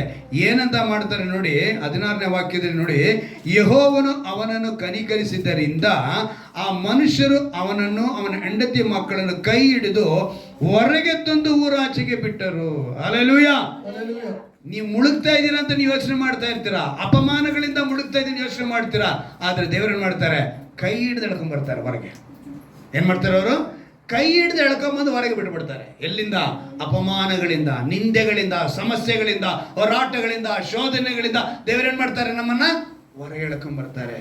ಹೊರಗೆ ಎಳಕ್ ಬಂದು ಆವಾಗ ಲೋಟನಿಗೆ ಏನು ಅಂತ ನೋಡಿ, ನೀನು ನಿನ್ನ ದಾಸನ ಮೇಲೆ ದಯವಿಟ್ಟು ನನ್ನ ಪ್ರಾಣ ಉಳಿಸಿದ್ದು ಬಹು ವಿಶೇಷವಾದ ಉಪಕಾರವೇ. ಆದರೆ ಆ ಬೆಟ್ಟಕ್ಕೆ ಓಡಿ ಹೋಗಲಾರೇನು, ನಾನು ಹೋಗುತ್ತಿರುವಾಗ ಆ ವಿಪತ್ತು ನನಗೆ ಉಂಟಾಗಿತ್ತು. ಅವರ ಬೆಟ್ಟಕ್ಕೆ ಹೋಗು ಅಂತ ಹೇಳ್ತಾರೆ. ಇವನೇನು ಹೇಳ್ತಾನೆ, ಆ ಬೆಟ್ಟಕ್ಕೆ ಹೋದ್ರೂ ನನಗೆ ಅಪಾಯ ತಪ್ಪಿದ್ದಲ್ಲ, ಅದರಿಂದ ನಾನು ಆ ಬೆಟ್ಟಕ್ಕೆ ಹೋಗಲ್ಲ ಅಂತಾನೆ. ಹೇಳಿ ಅವನು ಹೇಳ್ತಾನೆ, ನನಗೂ ಉಂಟಾಗಿ ಸತ್ತೇನು. ಆಗ ಅಲ್ಲಿ ಒಂದು ಊರು ಹತ್ತಿರವಾಗಿದೆ, ಅದು ಸಣ್ಣದು, ಅಲ್ಲಿಗಾದ್ರೂ ಹೋಗುವುದಕ್ಕೆ ಅಪ್ಪಣೆ ಆದರೆ ನನ್ನ ಪ್ರಾಣ ಉಳಿಯುವುದು. ಆ ಊರು ಸಣ್ಣದಲ್ಲವೇ ಅಂತ ಅವ್ರು ಹೇಳ್ತಾರೆ. ಆ ಊರು ಚಿಕ್ಕದಪ್ಪ, ನಿನ್ನ ಜನಕ್ಕೆಲ್ಲ ಸಾಲಲ್ಲ ಅಂದ್ರೆ ಇಲ್ಲ, ಆ ಊರು ಚಿಕ್ಕದಾಗಿದ್ರೆ ಪರವಾಗಿಲ್ಲ, ನಾನು ಅಲ್ಲೋಗಿ ಬದುಕ್ತೀನಿ, ಆ ಬೆಟ್ಟಕ್ಕೆ ಮಾತ್ರ ಹೋಗಲ್ಲ ಅಂತ ಹೇಳ್ತಾನೆ. ಆಗ ದೇವದೂತನ ಮೂಲಕ ದೇವರು ಹೇಳ್ತಾರೆ, ಅದಕ್ಕಾತನು ಈ ವಿಷಯದಲ್ಲಿಯೂ ಎಷ್ಟೋ ಒಳ್ಳೆಯದನ್ನ, ಎಷ್ಟೋ ಅದ್ಭುತಗಳನ್ನ ಲೋಟನ್ನು ಮಾಡ್ಕೊಂಡು ಬಂದಿದ್ರು. ಸೊದೋಮ ಗೊಮೋರನ ಪಟ್ಟಣದ ಕಾಪಾಡಿ ಅವನ್ನ ತಂದಿದ್ದಾರೆ. ಅವನಲ್ಲಿ ತಂದ ಮೇಲೆ ಈ ವಿಷಯನ ಹೇಳ್ತಾರೆ. ಅವನಿಗೇನು ಹೇಳಿದ್ರು, ಈ ವಿಷಯದಲ್ಲೂ ನಿನಗೆ ಅದ್ಭುತ ಮಾಡ್ತೀನಿ ಅಂಥೇಳಿ ಅವನ ಹೊರಗಡೆ ಕರ್ಕೊಂಬಂದರು. ಅಂದರೆ ಈ ಸಂವಿಧಾನ ವಾಗ್ದಾನ ನೆನೆಸ್ಕೊಳ್ಬೇಕು. ಈ ವಿಷಯ ಅಂತ ಹೇಳುವಾಗ ಇವತ್ತು ನಿಮ್ಮಲ್ಲಿ ಕೂಡ ಎಷ್ಟೆಷ್ಟು ಕಣ್ಣೀರು, ಅವಮಾನ ಏನೇ ಇದ್ರು ಕೂಡ, ಯಾರೇ ನಿಮ್ಮನ್ನು ಗೇಲಿ ಮಾಡೋನಿದ್ರ, ಈ ವಿಷಯದಲ್ಲಿ ದೇವರು ಏನು ಮಾಡ್ತಾರೆ, ಹೊರಗೆ ಕರ್ಕೊಂಬಂದು ಈ ವಿಷಯದಲ್ಲಿ ಅವನು ಬೇಲಾಡ್ತಾನೆ. ಅವಾಗ ಹೇಳ್ತಾರೆ, ನೀನು ಇದರಲ್ಲಿ ಆಶೀರ್ವಾದನ ಕಾಣ್ತೀಯ. ಅವಾಗ ನಾವೇನು ತಿಳ್ಕೊಬೇಕು ಅಂತ ಹೇಳಿದ್ರೆ, ನಮ್ಮನ್ನು ಪ್ರೀತಿ ಮಾಡುವ ದೇವರು, ಪ್ರೀತಿಯ ದೇವ್ರ ಮಕ್ಕಳೇ, ನಿಮ್ಮ ಕುಟುಂಬದವರಿಂದ ನಮಗೆ ಏನಾದ್ರು ಒಂದು ವೇಳೆ ಅಪ್ಪ ಅದನ್ನು ನಿಂದೆಗಳು ಬಂದರೆ ಯೋಚನೆ ಮಾಡಬೇಡಿ, ನಿಮ್ಮನ್ನು ಏನು ಮಾಡ್ತಾನೆ, ಅಲ್ಲಿಂದ ಹೇಳ್ಕೊಂಬರ್ತಾನೆ. ದೇವರ ಮಗಳಾಗಿ ನೀನು ಜೀವಿಸ್ತಿದ್ಯಾ, ದೇವರ ಮಗನಾಗಿ ನೀನು ಜೀವಿಸ್ತಿದ್ಯಾ ಅಂತೇಳಿ ನೀನು ಯಾರನ್ನ ನೀಗೆ ಕೀಳು ಭಾವನೆಯಿಂದ, ಅಪಮಾನದಿಂದ ನಿಮ್ಮನ್ನು ನೋಡಿದ್ರೆ ಅಲ್ಲಿಂದ ದೇವ್ರು ತೆಳಗೊಂಬಂದು ನಿಲ್ಲಿಸ್ತಾರೆ. ಅಂದರೆ ಯೇಸುವನ ಅಂದರೆ ಅವತ್ತೊಂದು ಸೊದೋಮ ಗೊಮೋರ ಪಟ್ಟಣವನ್ನ ಒಂದು ಬೆಂಕಿ, ಒಂದು ಗಂಧಕ ಬಿದ್ದು ನಾಶ ಮಾಡಿತು. ಏನ್ ಬಿಡ್ತು? ಬೆಂಕಿ, ಗಂಧಕ ಬಿದ್ದು ನಾಶ ಮಾಡಿತು. ಆದ್ರೆ ಯೇಸು ಭೂಮಿ ಮೇಲೆ ಇದ್ದಾಗ ಒಂದು ಮಾತನ್ನು ಹೇಳ್ತಾರೆ, ಒಂದು ಬೆಂಕಿ ಬೀಳುತ್ತೆ ಅಂತ ಹೇಳ್ತಾರೆ. ಲೂಕನ ಬರೆದ ಸುವಾರ್ತೆ 12ನೇ ಅಧ್ಯಾಯ ತೆಗೆದುಕೊಳ್ಳಿ. ಲೂಕನ ಬರೆದ ಸುವಾರ್ತೆ 12ನೇ ಅಧ್ಯಾಯ, ಲೂಕನ ಬರೆದ ಸುವಾರ್ತೆ 12ನೇ ಅಧ್ಯಾಯ 49ನೇ ವಾಕ್ಯ. ಲೂಕನ ಬರೆದ ಸುವಾರ್ತೆ 12ನೇ ಅಧ್ಯಾಯ 49. ಏನಂತ ಹೇಳ್ತಿದ್ದಾರೆ? ಅವತ್ತು ಸೊದೋಮ ಗೊಮೋರ ಮೇಲೆ ಕೂಡ ಅದೇ ಬೆಂಕಿನೇ, ಗಂಧಕವು, ಅಗ್ನಿಯ ಗಂಧಕವು ಸೊದೋಮ ಗೊಮೋರ ಪಟ್ಟಣದ ಮೇಲೆ ಬಿತ್ತು. ಆ ಪಟ್ಟಣದ ಮೇಲೆ ಬಿದ್ದಾಗ ಸೊದೋಮ ಗೊಮೋರ ನಾಶವಾಯಿತು. ಆದರೆ ಇಲ್ಲಿ ಒಂದು ಮಾತು ಬರೆಯಲ್ಪಟ್ಟಿದೆ, ನಾನು ಬೆಂಕಿಯನ್ನು ಭೂಮಿಯ ಮೇಲೆ ಹಾಕಕ್ಕೆ ಬಂದೆನು, ಅದು ಇಷ್ಟರೊಳಗೆ ಹತ್ತಿಕೊಂಡಿದ್ದರೆ ನನಗೆಷ್ಟೋ ಸಂತೋಷ. ಯಾವ ಬೆಂಕಿ? ವಾಕ್ಯವೆಂಬ ಬೆಂಕಿ, ಪವಿತ್ರಾತ್ಮನ ಸುರಿಸಲ್ಪಡುವಿಕೆ. ಆ ಬೆಂಕಿ ಹತ್ತಿ ಉರಿಬೇಕು. ಅಂದ್ರೆ ಆ ಪವಿತ್ರಾತ್ಮನ ಬೆಂಕಿ ಉರಿಬೇಕು ಅಂದ್ರೆ ಸುವಾರ್ತೆ ಸಾರಲ್ಪಡಬೇಕು. ಏನ್ ಸಾರಲ್ಪಡಬೇಕು? ಸುವಾರ್ತೆ ಸಾರಲ್ಪಡಬೇಕು. ಸುವಾರ್ತೆ ಸಾರಲ್ಪಟ್ಟಿದ್ದು ಯಾವಾಗ ಅಂತ ನಿಮ್ಮನ್ನು ಪ್ರಶ್ನೆ ಮಾಡಿದ್ರೆ ಏನಂತ ಹೇಳ್ತೀರಾ? ಸುವಾರ್ತೆ ಯಾವಾಗ ಸಾರಲ್ಪಡ್ತು ಅಂತ ನಿಮ್ಮನ್ನು ಪ್ರಶ್ನೆ ಮಾಡಿದ್ರೆ ಯಾವಾಗ ಹೇಳ್ತೀರಾ? ಅಲ್ವಾ? ಎಲ್ಲರೂ ಏನಂತ ಹೇಳ್ತೀರಾ? ಯೇಸು ಹುಟ್ಟಿದ ಮೇಲೆ, ಅವ್ರು ನಮಗೋಸ್ಕರ ಬದುಕಿದ ಮೇಲೆ, ಅವ್ರು ನಮಗೋಸ್ಕರ ಸತ್ತು ಊಣಲ್ಪಟ್ಟು 3ನೇ ದಿವಸ ಜೀವಂತವಾಗಿ ಎದ್ದ ಮೇಲೆ ಸುವಾರ್ತೆ ಸಾರಲ್ಪಡ್ತು ಅಂತ ಹೇಳ್ತೀರ ಅಲ್ವಾ? ಇವತ್ತು ದೇವರು ಒಂದು ಒಳ್ಳೆ ರಹಸ್ಯನ ನಿಮಗೆ ತಿಳಿಸ್ತಾರೆ. ಆದಿಕಾಂಡದಲ್ಲೇ ದೇವರು ಮೊದಲನೇ ಸುವಾರ್ತೆ ಆದಾಮನಿಗೂ ಅವ್ವಳಿಗೂ ತಿಳಿಸ್ತಾರೆ. ಮುಖ್ಯವಾಗಿ ಅವ್ವಳಿಗೆ ತಿಳಿಸ್ತಾರೆ. ನಾವು ಅದನ್ನು ಸುವಾರ್ತೆ ಅಂತ ಗ್ರಹಿಸೋದೇ ಇಲ್ಲ. ಯಾಕಂತ ಹೇಳಿದ್ರೆ ಮೊಟ್ಟ ಮೊದಲ ಸುವಾರ್ತೆ ಅವ್ವಳಿಗೆನೇ ಉಂಟಾಗಿತ್ತು. ತೆಗೆದುಕೊಳ್ಳೋಣ, ಆದಿಕಾಂಡ 3ನೇ ಅಧ್ಯಾಯ 15ನೇ ವಾಕ್ಯ. ಆದಿಕಾಂಡ 3ನೇ ಈ ಸ್ತ್ರೀಗೂ ನಿನ್ನ ಸಂತಾನಕ್ಕೂ ಈ ಸ್ತ್ರೀಯ ಸಂತಾನಕ್ಕೂ ಹಾಗೆತನವಿರುವ ಹಾಗೆ ಮಾಡುವೆನು. ಈಕೆಯ ಸಂತಾನವು ನಿನ್ನ ತಲೆಯನ್ನು ಜಜ್ಜುವುದು, ನೀನು ಅದರ ಹಿಮ್ಮಡಿಯನ್ನು ಕಚ್ಚುವಿ. ಈ ಮಾತನ್ನು ಕೇಳಿದ ತಕ್ಷಣ ಅಲ್ಲಿ ನಮಗೆ ಫಿಸಿಕಲ್ ಆಗಿ ಏನು ಕಾಣಿಸುತ್ತೆ? ಒಂದು ಹೆಣ್ಣು, ಒಂದು ಹಾವು ಕಾಣಿಸುತ್ತೆ ಫಿಸಿಕಲ್ ಆಗಿ. ಈ ಹೆಣ್ಣಿಗೆ ದೇವರು ಹೇಳ್ತಾ ಇದ್ದ ಮಾತು, ಸ್ತ್ರೀಗೆ ಹೇಳ್ತಾರೆ ಒಂದು ಮಾತು, ಮತ್ತೆ ಹಾವಿಗೆ ಹೇಳುವಂಥ ಒಂದು ಮಾತನ್ನ ನಾವು ಜಸ್ಟ್ ಅದನ್ನು ಮಾತ್ರ ಗಮನಿಸ್ತೀವಿ. ಆದರೆ ಇಲ್ಲಿ ಸುವಾರ್ತೆ ಹೇಳಲ್ಪಟ್ಟಿದ್ದಂತ ಯಾರು ಗ್ರಹಿಸಲ್ಲ. ಹೇಗೆ ಸುವಾರ್ತೆ ಹೇಳಲ್ಪಟ್ಟಿದ್ದು ಅಂತೇಳಿ ನಾನು ಆಧಾರಪೂರ್ವವಾಗಿ ಹೇಳ್ತೀನಿ ಅಂದರೆ, ಲೂಕನ ಬರೋ ಸುವಾರ್ತೆ 10ನೇ ಅಧ್ಯಾಯ ತೆಗೆದುಕೊಳ್ಳಿ. ಲೂಕನ ಬರೋ ಸುವಾರ್ತೆ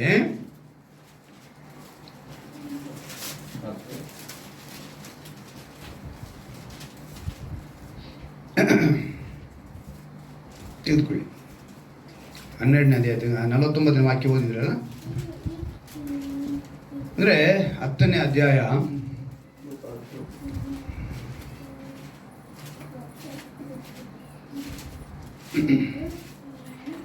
ವಾಕ್ಯ ಇದ್ದಕ್ಕಿದ್ದಂಗೆ ಗಮನಕ್ಕೆ ಬಂತು. ದೇವರ ಸುವಾರ್ತೆಯು ಲೂಕನ ಅಲ್ಲ, ರೋಮಾಪುರದವರಿಗೆ ತೆಗೆದುಕೊಳ್ಳಿ. ರೋಮಾಪುರದವರಿಗೆ 16ನೇ ಅಧ್ಯಾಯ, ರೋಮಾಪುರದವರಿಗೆ ಈ ಸುವಾರ್ತೆಯು ಎಲ್ಲಿ ಸಾರಲ್ಪಟ್ಟಿದೆ ಅನ್ನೋದಕ್ಕೆ ಮೊದಲನೇದಾಗಿ 16ನೇ ಅಧ್ಯಾಯದ 20ನೇ ವಾಕ್ಯ ನೋಡಿ.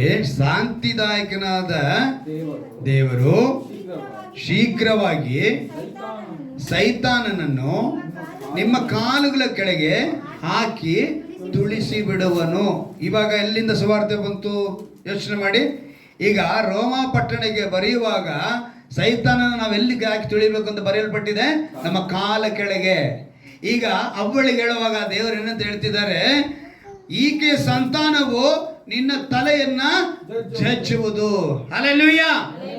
ಅಂದ್ರೆ ಯೇಸು ಕ್ರಿಸ್ತನು ಮೊದಲೇ ನಮಗೆ ಈ ಶುಭ ಸುವಾರ್ತೆಯನ್ನ ಅವ್ವಳ ಮೂಲಕ ತಿಳಿಸ್ತಾರೆ. ಅಂದ್ರೆ ಆಕೆ ಅವ್ವಳು ಏನಂದ್ರೆ ಆಕೆಯ ಸಂತಾನದಿಂದ ನಾವು ಬಂದವರಲ್ವಾ, ಆ ಸಂತಾನದ ಮನುಷ್ಯರು, ಮಾನವ ಕುಲ ಜನ ಏನ್ ಮಾಡ್ತಾರೆ? ಸೈತಾನನ ತಲೆಯನ್ನ ನಾವು ತುಳಿತೀವಿ. ಅದನ್ನೇ ಇಲ್ಲಿ ಸ್ಪಷ್ಟವಾಗಿ ಹೇಳಲ್ಪಟ್ಟಿದೆ. ಸೈತಾನು ನಿಮ್ಮ ಕಾಲುಗಳ ಕೆಳಗೆ ಹಾಕಿ ತುಳಿಸಿ ಬಿಡುವನು. ನಾವು ಅದನ್ನ ಏನಾಗ್ಬಿಡ್ತೀವಿ? ಸೈತಾನನ ತುಳಿದಾಕ್ತೀವಿ. ಅಂದ್ರೆ ಮೊದಲನೇ ಸುವಾರ್ತೆ ಯಾರಿಗೆ ಸಾರಲ್ಪಟ್ಟಿದೆ? ಅವಳಿಗೆ ಸಾರಲ್ಪಟ್ಟಿದೆ. ಆ ಸುವಾರ್ತೆ ನಾವು ತಿಳ್ಕೊಂಡ್ಬಿಟ್ರೆ ಖಂಡಿತವಾಗಲೂ ಯೇಸುವಿನ ಜನನ, ಮರಣ, ಪುನರುತ್ಥಾನ, ಆತನ ಹಿಂಬಾಲಿಸಿದ ವಿಶ್ವಾಸಿಗಳ ನಾವೆಲ್ಲರೂ ಕೂಡ ಆ ಸಂತತಿನ ಏನ್ ಮಾಡ್ತೀವಿ? ಆ ಶಿಲುಬೆ ಮೇಲೆ ಜಯ ತಂದು ಕೊಟ್ಟಿದ್ದಾರೆ ದೇವರು. ಶಿಲುಬೆ ಮೇಲೆ ಏನ್ ಮಾಡಿದ್ರು? ಅವರು ಸೈತಾನನ ಸೋಲಿಸುವಂತೆ ಮಾಡಿದ್ರು. ಆ ಜಯವನ್ನ ತಿಳಿಯುವುದು. ಸೈತಾನ್ ನಮ್ಮ ಕಾಲ ಕೆಳಗೆ ಅನ್ನುವಾಗ ನಾವು ಅರ್ಥ ಮಾಡಿಕೊಳ್ಬೇಕು. ಆಗ್ಲೇ ಆ 10ನೇ ಅಧ್ಯಾಯ ಓದುದಲ್ಲ, ಲೂಕನ್ ಬರೋ ಸುವಾರ್ತೆ 10ನೇ ಅಧ್ಯಾಯದಲ್ಲಿ ಇನ್ನೊಂದು ಮಾತನ್ನು ನಾನು ನಿಮಗೆ ನೆನಪಿಗೆ ತರ್ತೀನಿ. ಲೂಕನ್ ಬರೋ ಸುವಾರ್ತೆ 10ನೇ ಅಧ್ಯಾಯ, ಅದರಲ್ಲಿ ಒಂದು ಮಾತು ಬರೆಯಲ್ಪಟ್ಟಿದೆ, ಒಂದು ಅದ್ಭುತವಾದ ಮಾತನ್ನ. 17ನೇ ವಾಕ್ಯವನ್ನು ನಾವು ಗಮನಿಸುವಾಗ ಅಲ್ಲಿ ಒಂದು ಮಾತು, ತರುವಾಯ ಆ 70 ಮಂದಿಯ ಸಂತೋಷವುಳ್ಳವರಾಗಿ ಹಿಂತಿರುಗಿ ಬಂದು, ಸ್ವಾಮಿ, ದೆವ್ವಗಳು ಕೂಡ ನಿನ್ನ ಹೆಸರನ್ನು ಕೇಳಿ ನಮಗೆ ಅಧೀನವಾಗುತ್ತವೆ ಅಂದರು. ಆತನವರಿಗೆ, ಸೈತಾನನು ಸಿಡಿಲಿನಂತೆ ಆಕಾಶದಿಂದ ಬೀಳುವುದನ್ನು ಕಂಡೆನು ನೋಡಿರಿ. ಹಾವುಗಳನ್ನು, ಚೇಳುಗಳನ್ನು, ವೈರಿಯ ಸಮಸ್ತ ಬಲವನ್ನು ತುಳಿಯುವುದಕ್ಕೆ ನಿಮಗೆ ಅಧಿಕಾರ ಕೊಟ್ಟಿದ್ದೇನೆ. ಸಮಸ್ತವನ್ನು ತಿಳಿಯುವುದಕ್ಕೆ ದೇವರು ಏನ್ ಮಾಡಿದ್ದಾರೆ? ನಮಗೆ ಅಧಿಕಾರವನ್ನು ಕೊಟ್ಟಿದ್ದಾರೆ. ಈ ಅಧಿಕಾರವನ್ನ ನಿರೂಪಿಸುವುದಕ್ಕೇನೆ ಅವ್ವಳಿಗೆ ಹೇಳ್ತಾರೆ, ಈ ಸಂತತಿಯು ನಿನ್ನನ್ನ ತಲೆಯನ್ನ ತುಳಿಯುವುದು, ಜಜ್ಜುವುದು ಅಂತ ಹೇಳಿ ಹೇಳ್ತಾರೆ. ಅಲ್ಲಿಗೆ ಮೊದಲನೆಯ ಸುವಾರ್ತೆ, ದೇವರ ಅನುಗ್ರಹ, ದೇವರ ಕರುಣೆ. ಅವತ್ತು ಅಬ್ರಹಾಮನಿಗೆ ಆ ಮಾತು, ಆ ಲೋಟನಿಗೆ ಕೊಡುವಂತ ಮಾತು ಅಬ್ರಹಾಮನ ಮೇಲೆ ಇಟ್ಟಂತ ಪ್ರೀತಿ. ಏನ್ ಪ್ರೀತಿ? ಅಬ್ರಹಾಮನ ಮೇಲೆ ಇಟ್ಟಂತ ಪ್ರೀತಿ. ಆ ಪ್ರೀತಿ ಪ್ರತಿಯೊಬ್ಬರಿಗೂ ಆ ಅವಶ್ಯಕತೆ. ಯೇಸು ಸಹ ಈ ಭೂಮಿ ಮೇಲಿದ್ದಾಗ ಅನುಗ್ರಹ ಬೇಕಾಗಿತ್ತು. ಅದನ್ನೇ ಈ ಲೂಕನ ಬರೆಸುವ ಅರ್ಥದಲ್ಲಿ 2ನೇ ಅಧ್ಯಾಯದಲ್ಲಿ ಬರೆಯಲ್ಪಟ್ಟಿದೆ ನೋಡಿ. 2ನೇ ಅಧ್ಯಾಯ 52ನೇ ವಾಕ್ಯ. ಯೇಸು ಜ್ಞಾನದಲ್ಲಿಯೂ ದೇಹಬಲದಲ್ಲಿಯೂ ವೃದ್ಧಿಯಾಗುತ್ತಾ ಬಂದನು. ಇದಲ್ಲದೆ ದೇವರ ಮತ್ತು ಮನುಷ್ಯರ ದಯೆಯು ಆತನ ಮೇಲೆ ಹೆಚ್ಚಾಗುತ್ತಾ ಬಂತು. ಯಾರ ದಯೆ? ದೇವರ ದಯೆ, ಮನುಷ್ಯರ ಅಂದ್ರೆ ಭೂಮಿ ಮೇಲೆ ಬದುಕುವಾಗ ಯೇಸು ಕ್ರಿಸ್ತನಿಗೆ ಕೂಡ ಏನ್ ಬೇಕಾಗಿತ್ತು? ದಯೆ ಬೇಕಾಗಿತ್ತು. ಅಲ್ಲಿಗೆ ಭೂಮಿ ಮೇಲೆ ನಾವು ಬದುಕುವಾಗ ನಮಗೆ ಆ ಯೇಸು ಕ್ರಿಸ್ತನ ಅನುಗ್ರಹ ಬೇಕಾಗಿದೆ, ಆ ದಯೆ ಬೇಕಾಗಿದೆ. ಅಂದ್ರೆ ಆ ವಾಕ್ಯದ ಪ್ರಕಾರ ಅಬ್ರಹಾಮನ ಲೋಟನ್ನ ಕಾಪಾಡೋದಕ್ಕೆ ಕಾರಣ ಏನು? ಆ ಲೋಟನ್ನು ಬದುಕಿಸಿದ ಕಾರಣ ಅಂದ್ರೆ ದೇವರು ಅವನು ಮಾತು ಕೊಟ್ಟಿದ್ರು ಅಬ್ರಹಾಮನಿಗೆ. ಆ ಮಾತಿನ ಮೇಲೆ ಏನ್ ಮಾಡಿದ್ರು? ಲೋಟನನ್ನ ಕಾಪಾಡು. ದೇವರು ನಮ್ಮೊಂದಿಗೆ ಮಾತನಾಡಿ ಮಾತು ಕೊಟ್ಟ ಕಾರಣ ದೇವರು ನಿಮ್ಮನ್ನು ಸಹ ಇವತ್ತು ಕಾಪಾಡ್ತಾ ಇದ್ದಾರೆ. ಕೆಲವೊಮ್ಮೆ ದೇವರು ನಮ್ಮನ್ನ ಪಾಪದಿಂದ ಹೊರಗೆ ತಂದಂದ್ರೆ ಅದು ಹೇಳಿದಲ್ಲ, ಹೊರಗೆ ಎಳ್ಕೊಂಬಂದು ಬಿಡ್ತಾರೆ. ಈಗ ಕೀರ್ತನೆ 91ರಲ್ಲಿ ಒಂದು ಮಾತು ಮಾಡಿದೆ, ಬೇಟೆಗಾರನ ಬಲೆಯಿಂದಲೂ ಮರಣಕರ ವ್ಯಾಧಿಗಳಿಂದಲೂ ತಪ್ಪಿಸುವವನು ಆತನೇ. ಬೇಟೆಗಾರನ ಬಲೆ ಅಂದ್ರೆ ಯಾವುದು? ಬಿಲ್ಲು ಬಾಣ ಇಟ್ಕೊಂಡ್ ಬರ್ತಾನ ಅವನು. ಬರ್ತಾನೆ ಯಾವ ರೀತಿ ಬರ್ತಾನೆ? ಸಮಸ್ಯೆ ತರ್ತಾನೆ, ಇಕ್ಕಟ್ಟು ತರ್ತಾನೆ, ಸಮಾಧಾನ ಕೊರತೆ ತರ್ತಾನೆ. ಇವು ನಮ್ಮನ್ನ ಬೇಟೆ ಆಡ್ತವೆ. ಈ ಬೇಟೆಗಾರನಿಂದ ನಾವೇನ್ ಮಾಡ್ತೀವಿ? ಸಾಮಾನ್ಯವಾದ ಹೇಳಿದ್ನಲ್ಲ, ಈಗ ಗಂಡಸರು ಏನು ಮಾಡ್ತಾರೆ, ಹೆಂಗಸರು ಮನೇಲಿ ಏನಾರು ಪ್ರಾಬ್ಲಮ್ ಕೊಟ್ರು ಅಂತ ಹೇಳಿ ಅವ್ರೇನು ಹೇಳ್ತಾರೆ ಗೊತ್ತಾ? ಅದಕ್ಕೆ ಇನ್ಸ್ಟಾಗ್ರಾಮಲ್ಲಿ ಯೂಟ್ಯೂಬ್ಗಳಲ್ಲಿ ಒಂದು ವಿಶೇಷವಾದ ಒಂದು ರೀಲ್ಸ್ ಮಾಡಿ ಹಾಕ್ತಾರೆ. ನಮಗೆ ನೆಮ್ಮದಿ ಕೊಡುವಂಥ ಸ್ಥಳ ಯಾವುದು ಅಂತ ಹೇಳಿದ್ರೆ ಬಾರು ಅಂತಾನೆ. ಏನಂತ ಹೇಳ್ತಾನೆ ಅವನು? ಬಾರು. ಇನ್ನು ಕೆಲವರು ಮಾದಕ ವಸ್ತುಗಳು. ನೆಮ್ಮದಿ. ಈ ನೆಮ್ಮದಿಗೋಸ್ಕರ ಹೆಣ್ಣು ಮಕ್ಕಳಿಂದ ಹಿಡಿದು ಗಂಡು ಮಕ್ಕಳವರೆಗೂ ಏನಕ್ಕಾಗಿದ್ದಾರೆ? ಗುಲಾಮರಾಗಿದ್ದಾರೆ, ದಾಸರಾಗಿದ್ದಾರೆ, ವ್ಯಸನಕ್ಕೆ ಒಳಪಟ್ಟಿದ್ದಾರೆ. ಕಾರಣ ಏನೋ? ಇವರು ಬೇಟೆಗಾರನ ಬಲೆಗೆ ಬಿದ್ದು ಹೋಗ್ತಿದ್ದಾರೆ. ಇವತ್ತು ನೀವು ಕೇಳಬೇಕು, ಈ ವಿಷಯದಲ್ಲಿ ನನಗೆ ಅನುಗ್ರಹ ಬೇಕಪ್ಪ, ಈ ಬೇಟೆಗಾರನ ಬಲೆಯಿಂದ ನಾನು ತಪ್ಪಿಸ್ಕೊಳ್ಬೇಕು, ಮರಣಕರ ವ್ಯಾಧಿಯಿಂದ ನಾನು ತಪ್ಪಿಸ್ಕೊಳ್ಬೇಕು. ಇವತ್ತು ವ್ಯಾಧಿ ಅನ್ನೋದು ಎಲ್ರಿಗೂ ಇದೆ. ಶುಗರ್ ಅನ್ನೋದು ಹುಟ್ಟೋ ಮಗುಗೆ ಬಂದೈತೆ. 40 ವರ್ಷದ ಮೇಲೆ ಬರೋ ಶುಗರ್ಗೂ ಹುಟ್ಟೋ ಮಗುವಿಗೂ ವ್ಯತ್ಯಾಸ ತಿಳ್ಕೋಬೇಕು. ಈಗ 40 ವರ್ಷದ ಮೇಲೆ ಬರೋದಕ್ಕೆ ಕಾರಣ ಏನು ಅಂತ ಹೇಳಿದ್ರೆ, ನಮ್ಮ ದೇಹದ ಮೇಲೆ ನಮಗೇನಿಲ್ಲ, ಇಲ್ಲ, ಆವಾಗ ಅದು ಬರುತ್ತೆ. ಅದೇ ಹುಟ್ಟೋ ಮಗುಗೆ ಹೆಂಗ್ ಬಂತು ಅಂತ ಕೇಳೋವಾಗ ನಮ್ಮಿಂದ ಉಂಟು ಮಾಡಲ್ಪಟ್ಟದ ಆಹಾರದ ನಿಮಿತ್ತ ಅಲ್ಲಿ ಬರುತ್ತೆ. ಇವತ್ತು ಎಲ್ಲವೂ ಕೆಮಿಕಲೇ, ಎಲ್ಲವೂ ಕಲಬೆರಿಕೆ, ಎಲ್ಲವೂ ಮಿಶ್ರಣ, ಯಾವುದೂ ಒರಿಜಿನಲ್ಲೇ ಇಲ್ಲ. ಆಗ ಈಗ ಹುಟ್ಟೋ ಮಗುಗೆ ಬಂದರೆ ಅವ್ರೇನು ಮಾಡ್ತಾರೆ? ವೆಂಟಿಲೇಟರಲ್ಲಿಟ್ಟು ಒಂದು 2 ದಿವಸದಲ್ಲಿಟ್ಟು ಕ್ಲಿಯರ್ ಮಾಡಿ ಕಳಿಸ್ತಾರೆ. ಆದರೆ 40 ಮೇಲೆ ಬಂದಿದ್ದನ್ನ ಲೈಫ್ ಟೈಮ್ ಏನು ಮಾಡಬೇಕು? ಔಷಧಿ ತಗೋಬೇಕು. ಅಲ್ಲಿಗೆ ನಾವು ಅದನ್ನು ನಮ್ಮ ಕಂಟ್ರೋಲಲ್ಲಿ ಇಟ್ಕೊಳ್ಬೇಕು. ಅವಾಗ ನಮ್ಮ ಕಂಟ್ರೋಲ್ ಇಟ್ಕೋಬೇಕು ಅಂತ ಹೇಳಿದ್ರೆ ಅವನು ಮರಣಕರ ವ್ಯಾಧಿ ಅದು. ಇವಾಗ ಅದರಿಂದ ತಪ್ಪಿಸೋದಕ್ಕೆ ಯಾರಿಂದ ಸಾಧ್ಯ? ದೇವರಿಂದ ಸಾಧ್ಯ. ಅದನ್ನು ನಾವು ತಿಳಿದ್ರೆ ಖಂಡಿತವಾಗಲು ದೇವರ ಆಶೀರ್ವಾದನ ಹೊಂದಿಕೊಳ್ಳೋದಕ್ಕೆ ಸಾಧ್ಯವಾಗುತ್ತೆ. ದೇವರು ಅಬ್ರಹಾಮನ ನೆನೆಸಿ ಲೋಟನ್ನು ಕಾಪಾಡ್ತಾರೆ. ಇಲ್ಲ ಅಂತ ಹೇಳಿದ್ರೆ ಅದು ಸಿಗ್ತಾ ಇಲ್ಲ. ಹಾಗೆ ಮೋಶೆ ಮೂಲಕ ಕೂಡ ಒಂದು ಮಾತು ಬರೆಯಲ್ಪಟ್ಟಿದೆ. ಮೋಶೆಗೆ ದೇವರ ಅನುಗ್ರಹ ದೊರಕುತ್ತೆ. ಏನಕ್ಕೆ ದೇವರ ಅನುಗ್ರಹ ದೊರಕಿತು ಅಂತ ಹೇಳುವಾಗ ಆ ಜನರು ಕೇಳ್ತಾರೆ, ಇವ್ರನ್ನ ಕರ್ಕೊಂಡು ಹೋಗೋದಕ್ಕೆ ನೀನು ನಮ್ಮ ಜೊತೆ ಬರಬೇಕಪ್ಪ, ಅದು ಬರೋದು ಗುರುತು ನನಗೆ ಹೆಂಗೆ ಗೊತ್ತಾಗುತ್ತೆ ಅಂತ ಹೇಳುವಾಗ ದೇವರು ಹೇಳ್ತಾರೆ, ಈ ವಿಷಯದಲ್ಲಿ ನಿನಗೂ ಕೂಡ ನಾನು ಅನುಗ್ರಹ ಮಾಡ್ತೇನೆ. ವಿಮೋಚನೆ ಕಾಂಡ 33ನೇ ಅಧ್ಯಾಯ 17ನೇ ವಾಕ್ಯವನ್ನು ನಾವು ಗಮನಿಸುವಾಗ, ವಿಮೋಚನೆ ಕಾಂಡ 33ನೇ ಅಧ್ಯಾಯ 17ನೇ ವಾಕ್ಯವನ್ನು ನೀವು ಗಮನಿಸಿ ನೋಡಿ. ಅಲ್ಲಿ ಒಂದು ಮಾತು ಬರೆಯಲ್ಪಟ್ಟಿದೆ. ವಿಮೋಚನೆ ಕಾಂಡ 33ನೇ ಮೋಶೆಗೆ ಹೇಳಿ ನೋಡಿ, ನಿನಗೆ ನನ್ನ ಅನುಗ್ರಹ ದೊರಕಿದ್ದೆಂದಲೂ ನಾನು ನಿನ್ನ ಹೆಸರನ್ನು ಗೊತ್ತು ಮಾಡಿದ್ದೆಂದಲೂ ನಿನಗೋಸ್ಕರ ಈ ಕಾರ್ಯವನ್ನ ಮಾಡುವೆನು ಎಂದು ಹೇಳಿದನು. ಎಷ್ಟು ಅದ್ಭುತವಾದ ದೇವರು! ದೇವರು ನಮ್ಮ ಹೆಸರನ್ನ ಗೊತ್ತು ಮಾಡ್ಕೊಂಡಿದ್ದಾರೆ, ಪ್ಲಸ್ ಏನ್ ಮಾಡ್ತಾ ಇದ್ದಾರೆ? ಅನುಗ್ರಹ ಮಾಡ್ತಿದ್ದಾರೆ. ಇವತ್ತು ನಿಮ್ಮಲ್ಲಿ ನಿಮ್ಮ ಕುಟುಂಬಗಳ ಆಶೀರ್ವಾದ ಇರಬೇಕು ಇದೆ ಅಂತ ಹೇಳಿದ್ರೆ, ನಿಮ್ಮ ಕುಟುಂಬದಲ್ಲಿ ಯಾರನ್ನೋ ಒಬ್ಬನ ಗೊತ್ತು ಮಾಡ್ಕೊಂಡಿದ್ದಾರೆ, ಅವರಿಂದ ನಿಮಗೆ ಆಶೀರ್ವಾದಗಳು ಬರ್ತಾ ಇದೆ. ಅವತ್ತು ಅಬ್ರಹಾಮನನ್ನ ನೆನೆಸಿ ಲೋಟನ ಕಾಪಾಡಿದ್ರು. ಅಬ್ರಹಾಮನಿಗೆ ಮಾತು ಕೊಟ್ಟಿದ್ದರಿಂದ ಲೋಟನನ್ನು ಕಾಪಾಡಿದ್ರು. ಇಲ್ಲಿ ಮೋಶೆನ ನೆನೆಸ್ಕೊಂಡ್ರು. ಮೋಶೆಗೆ ಆ ಹೆಸರನ್ನ ಗೊತ್ತು ಮಾಡಿದ್ರಿಂದ ದೇವರು ಏನು ಮಾಡ್ತಿದ್ದಾರೆ? ಇಸ್ರಾಯೇಲನ್ನ ಕಾಪಾಡ್ತಾರೆ. ಅವ್ರಿಗೆ ಮೇಲೆ 14ನೇ ವಾಕ್ಯ ನೋಡಿ, ನಾನೇ ನಿಮ್ಮ ಜೊತೆಯಲ್ಲಿ ಬಂದು ನಿಮಗೆ ವಿಶ್ರಾಂತಿಯನ್ನು ಉಂಟು ಮಾಡುವೆನು ಅಂದನು. ಅದಕ್ಕೆ ಮೋಶೆ, ನೀನೇ ನಮ್ಮ ಸಂಗಡ ಬಾರದೆ ಹೋದರೆ ನಮ್ಮಲ್ಲಿ ಇಲ್ಲಿಂದ ಹೋಗಗೊಡಿಸಬಾರದು, ನನಗೂ ನಿನ್ನ ಪ್ರಜೆಗಳಿಗೂ ಇವರಿಗೂ ನಿನ್ನ ಅನುಗ್ರಹ ದೊರಕಿತೆಂಬುದು ನೀನೇ ನಮ್ಮ ಸಂಗಡ ಬರುವುದರಿಂದಲೇ ಹೊರತು ಬೇರೆ ಯಾವುದರಿಂದ ತಿಳಿದು ಬರುವುದು. ಇದರಿಂದ ನಾನು ನಿನ್ನ ಪ್ರಜೆಗಳಾದ ಇವರ ಭೂಮಿಯಲ್ಲಿರುವ ಬೇರೆ ಎಲ್ಲ ಜನಗಳಿಗಿಂತಲೂ ವಿಶೇಷವಾಗಿದೆ ಎಂಬುದು ತೋರುವುದು ಅಂದನು. ಆಗ ದೇವರು ಹೇಳ್ತಾರೆ, ನಾನು ನಿನ್ನ ಜೊತೆ ಬರ್ತೀನಿ. ಹಲ್ಲೆಲೂಯಾ. ಸೊ ನಿಮ್ಮ ಕುಟುಂಬದಲ್ಲಿ ಒಬ್ಬರಿಂದ ನಿಮಗೂ ಆಶೀರ್ವಾದಗಳು ನಿಮ್ಮನ್ನು ಹಿಂಬಾಲಿಸಬಾರ್ದೆ. ಕೃಪೆ ಅಂದಾಗ ನೀವು ಸರಿಯಾಗಿ ಗಮನಿಸಬೇಕು. ಈ ದಯೆ, ಈ ಅನುಗ್ರಹ ಎಲ್ಲ ಒಂದೇ, ಸಂದರ್ಭಕ್ಕೆ ತಕ್ಕನಾಗೆ ಈ ಪದಗಳನ್ನ ಉಪಯೋಗಿಸ್ತೀವಿ. ಕೃಪೆ, ಕರುಣೆ, ದಯೆ, ಅನುಗ್ರಹ ಸಂದರ್ಭಕ್ಕೆ ತಕ್ಕನಾಗೆ ನಾವು ಅದನ್ನು ಉಪಯೋಗಿಸ್ಕೊಳ್ತೀವಿ. ಈಗ ಸ್ಕೂಲ್ನಲ್ಲಿ, ಶಾಲೆಯಲ್ಲಿ ಅಥವಾ ಕಾಲೇಜ್ನಲ್ಲೂ ಮಾಡ್ತಾರೆ ಅಂತ ಅನ್ಕೊಂತೀನಿ. ಗ್ರೇಸ್ ಮಾರ್ಕ್ಸ್ ಅಂತಾರೆ. ಏನು ಮಾರ್ಕ್ಸು? ಏನಕ್ಕೆ ಹಾಕ್ತಾರೆ ಗ್ರೇಸ್ ಮಾರ್ಕ್ಸು? ಎಷ್ಟು ಮಾರ್ಕ್ಸ್ ನಮಗೆ ಮಿನಿಮಮ್ಮು? 35ಕ್ಕೆ 33 ಬಂದಿದೆ. ಈಗ 2 ಮಾರ್ಕ್ಸ್ ಹಾಕಿದ್ರೆ ಏನು ಬಂದ್ಬಿಡುತ್ತೆ? ಪಾಸ್ ಆಗ್ತಾನೆ. ಸೊ ಇವನ್ನ ಫೇಲ್ ಮಾಡೋ ಇಷ್ಟ ಟೀಚರಿಗಿಲ್ಲ. ಈಗ ಏನು ಮಾಡಬೇಕು ಅವರು? ಮತ್ತೆ ಆ ಪ್ರಶ್ನೆ ಅವನು ಬರ್ತಿರೋ ಆನ್ಸರ್ ತೆಗೆದು, ಆ ಶೀಟ್ ತೆಗೆದು ಯಾವುದರಲ್ಲಿ ಈಗ ಒಂದು ವಾಕ್ಯದಲ್ಲಿ ಉತ್ತರಿಸಿ ಅಂತ ಒಂದು ಬಂದಿರುತ್ತೆ. ಅದಕ್ಕೆ 2 ಮಾರ್ಕ್ಸ್ ಇರುತ್ತೆ. ಅದರಲ್ಲಿ ಏನೋ ಒಂದು ಪದ ಏನೋ ಮಿಸ್ಟೇಕ್ ಮಾಡಿರ್ತಾನೆ. ಆ ಪದನ ಅವ್ರು ಏನು ಮಾಡ್ತಾರೆ? ತಿದ್ದುತ್ತಾರೆ. ತಿದ್ದುಬಿಟ್ಟು ಆ ಆನ್ಸರ್ನ ಏನು ಮಾಡ್ತಾರೆ ಅವ್ರಿಗೆ? ಅಂದರೆ ಆ ತಪ್ಪನ್ನ ತಿದ್ದಿ 2 ಮಾರ್ಕ್ಸ್ ಕೊಟ್ಟು ಅವನಿಗೆ 35 ಮಾರ್ಕ್ಸ್ ಜಸ್ಟ್ ಮಾರ್ಕ್ಸ್ ಕೊಟ್ಟು ಅವ್ರು ಏನು ಮಾಡ್ತಾರೆ? ಪಾಸ್ ಮಾಡ್ತಾರೆ. ಇವತ್ತು ನಿನ್ನ ಬದುಕು ಅದೇ ಸ್ಥಿತಿಯಲ್ಲಿದೆ. ನಿನ್ನ ದೇವರೇನು ಮಾಡ್ತಾರೆ? ತಿದ್ದುತ್ತಾರೆ. ತಿದ್ದಿ ನೀನೇನು ಮಾಡಿಬಿಡ್ತಾರೆ? ಅನುಗ್ರಹನ ಕೊಡ್ತಾರೆ. ಸೊ ನಿನ್ನ ದೇವರು ಆ ಪಾಪದಿಂದ ಹೊರಗಡೆ, ಲೋಟನನ್ನ ಊರಿಂದ ಹೊರಗೆ ಎಳ್ಕೊಂಡ್ಬಂದರು. ಹಾಗೆ ನಿನಗೆ ಅವಮಾನಗಳು ಏನೇ ಬಂದರೂ ಕೂಡ ಹೊರಗಡೆ ಎಳ್ಕೊಂಬಂದು ನಿಮ್ಗೆ ಏನು ಮಾಡ್ತಾರೆ? ದೇವರು ಆಶೀರ್ವಾದನ, ಆ ಅನುಗ್ರಹನ ದಯಪಾಲಿಸ್ತಾರೆ.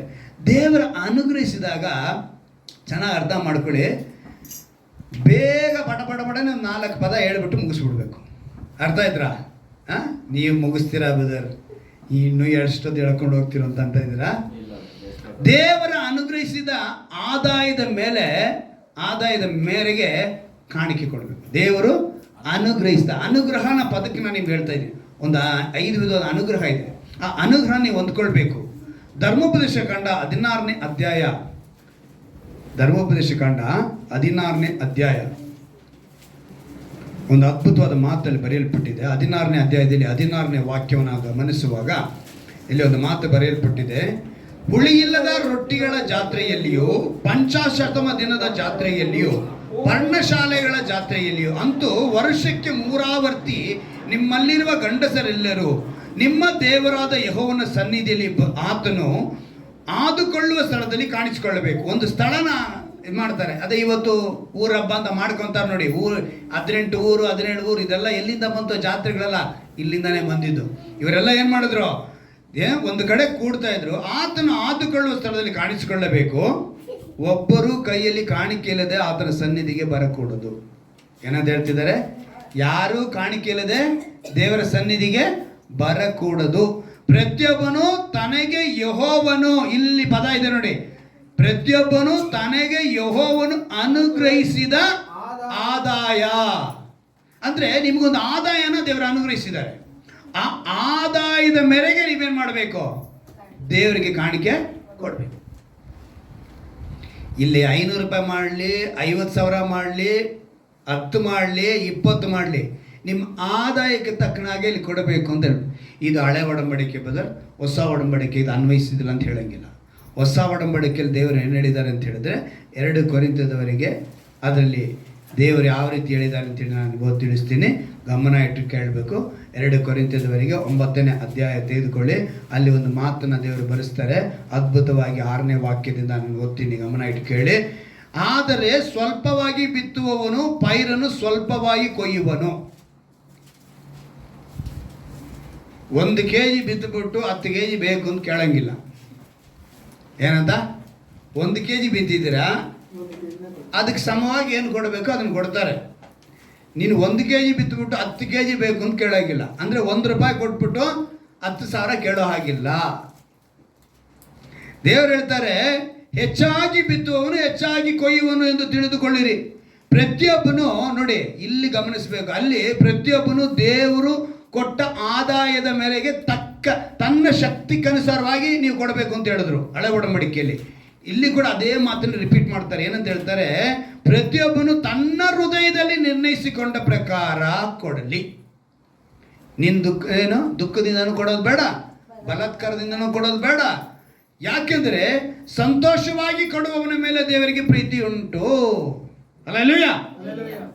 ಹರಕೆ ಮಾಡ್ಕೊಂಡ್ರ ಕೊಟ್ಟು ಬಿಡಬೇಕು. ಹರಕೆನ ನೆರವೇರಿಸದೆ ಮಾತ್ರ ಇರಬಾರ್ದು. ಪ್ರಸಂಗಿಲ್ಲ ಅದನ್ನು ಸ್ಪಷ್ಟವಾಗಿ ಹೇಳ್ತಾನೆ. ಇಲ್ಲಾಂದ್ರೆ ಹರಕೆ ಮಾಡ್ಕೋಬೇಡ ಅಂತ ಹೇಳ್ತಾನೆ ದೇವರು. ಕೊಡ್ತೀನಿ ಅಂತ ಹೇಳ್ದ ಕೊಡು. ಅಂದರೆ ದೇವರ ಅನುಗ್ರಹ ಅಲ್ಲಿ ಬೇಕು ಅಂತ ಹೇಳಿದ್ರೆ ಅವ್ರು ಕೊಟ್ಟಿರೋ ಅನುಗ್ರಹ ನಿನಗೆ ಆದಾಯ, ಆ ಆದಾಯದಲ್ಲಿ ನೀನು ದೇವರು ಕೊಡ್ತಿದ್ಯಾ, ಅದನ್ನು ನೀನು ಸರಿಯಾಗಿ ಅರ್ಥ ಮಾಡ್ಕೋಬೇಕು. ಎರಡನೇದಾಗಿ ಪ್ರಸಂಗಿಯಲ್ಲಿ ಇನ್ನೊಂದು ಮಾತನ್ನ ನಿಮಗೆ ಜ್ಞಾಪಕ ತರ್ತೀನಿ. ಪ್ರಸಂಗಿ ಪುಸ್ತಕ ತೆಗೆದುಕೊಳ್ಳಿ. ಪ್ರಸಂಗಿ ಕಾವ್ಯ, ಪ್ರಸಂಗಿ 3ನೇ ಅಧ್ಯಾಯ, ಪ್ರಸಂಗಿ 3ನೇ ಅಧ್ಯಾಯ 13ನೇ ವಾಕ್ಯವನ್ನು ಗಮನಿಸುವಾಗ, ಇದಲ್ಲದೆ ಪ್ರತಿಯೊಬ್ಬನು ಅನ್ನಪಾನಗಳನ್ನು ತೆಗೆದುಕೊಂಡು ತನ್ನ ನಾನಾ ಪ್ರಯಾಸಗಳಲ್ಲಿಯೂ ಸುಖವನ್ನು ಅನುಭವಿಸುವುದು ದೇವರ ಅನುಗ್ರಹವೇ. ನೀನು ನಾನಾ ಪ್ರಯಾಸನ ಮಾಡ್ತಾ ಇದೀಯಾ, ಅದ್ರಲ್ಲಿ ಏನಂತ ಹೇಳ್ತಾರೆ? ಸುಖವನ್ನು ಅನುಭವಿಸುವುದು ದೇವರ ಅನುಗ್ರಹ. ಇವತ್ತು ತುಂಬಾ ಜನ ಪ್ರಯಾಸ ಪಡ್ತಾರೆ, ಸುಖನ ಅನುಭವಿಸೋದಕ್ಕಾಗಲ್ಲ. ಸುಖ ಅಂದ್ರೆ ಏನು? ಸಮಾಧಾನ ಅವ್ರನ್ನ ಆಳ್ವಿಕೆ ಮಾಡಲ್ಲ. ನೀನು ಎಷ್ಟೇ ಪ್ರಯತ್ನ ಮಾಡಿದ್ರು ಕೂಡ ನೀನು ಅನುಭವಿಸಿದ ಕಾರಣ ಏನಂದ್ರೆ ಅಲ್ಲಿ ದೇವರ ಅನುಗ್ರಹ ಇಲ್ಲ. ಆದ್ರೆ ಇಲ್ಲಿ ದೇವರ ಮಾತು ಬಿಡಿದೆ, ನಾನಾ ಪ್ರಯಾಸಗಳಲ್ಲಿ ಸುಖವನ್ನು ಅನುಭವಿಸುವುದು ದೇವರ ಅನುಗ್ರಹ. ನೀನು ಸುಖನ ಅನುಭವಿಸಬೇಕು, ನಿನ್ನ ಪ್ರಯಾಸದಲ್ಲಿ ನಿನಗೆ ಸುಖ ಬೇಕು, ಆ ಸಂತೋಷ ಬೇಕು, ಆ ಸಮಾಧಾನ ಬೇಕು ಅಂದ್ರೆ ದೇವರ ಅನುಗ್ರಹ ಬೇಕು. ಇನ್ನೊಂದು, ಈ ಅನುಗ್ರಹ ಪದನ ನಾನು ರೂತಳಿಲಿ ಕಾಣ್ತೀನಿ. ರೂತಳು ಏನು ಮಾಡ್ತಾಳೆ?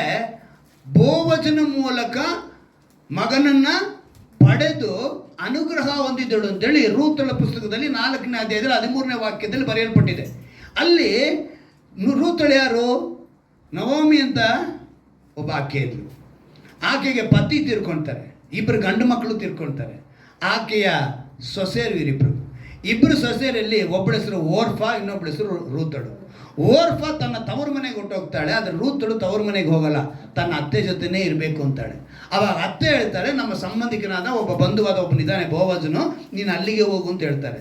ಈಗ ಬೋವಜನ ಹತ್ರ ಇವಳು ಹೋಗ್ತಾಳೆ. ಬೋವಜನು ಕೊನೆಗೆ ಇವಳನ್ನ ಮದುವೆ ಮಾಡಿಕೊಂಡು ಒಂದು ಮಗನನ್ನು ಕೊಡ್ತಾನೆ. ಆಗ ದೇವರೊಂದು ಹೇಳುವಂಥ ಮಾತು, ಅವಳು ಮಗನನ್ನು ಎತ್ತು ಅನುಗ್ರಹ ಪಡೆದ್ಲು. ಇವತ್ತು ಮಕ್ಕಳ ಭಾಗ್ಯ ಇಲ್ದಿರೋರಿಗೆ ದೇವರು ಹೇಳುವಂಥ ಮಾತು, ಅಲ್ಲಿ ಬೋವಜನು ಅನ್ನೋ ಸ್ಥಳದಲ್ಲಿ ದೇವ್ರನ್ನ ಇಡಬೇಕು. ಹಲ್ಲೆಲೂಯಾ. ನವೋಮಿ ಅನ್ನೋ ಸ್ಥಳದಲ್ಲಿ ಸಭೆಯನ್ನು ಇಡಬೇಕು. ಸಭೆ ಹೇಳ್ತಾ ಇದೆ, ದೇವರ ಬಳಿ ಬಾ. ನೀನು ದೇವರ ಬಳಿ ಬಂದರೆ ಅಲ್ಲಿ ನಿನಗೆ ಮಗ ಅನ್ನೋದು ಫಲ, ಆಶೀರ್ವಾದ, ಸಮಾಧಾನ, ಇದನ್ನ ಅನುಗ್ರಹ ಮಾಡುತ್ತೆ.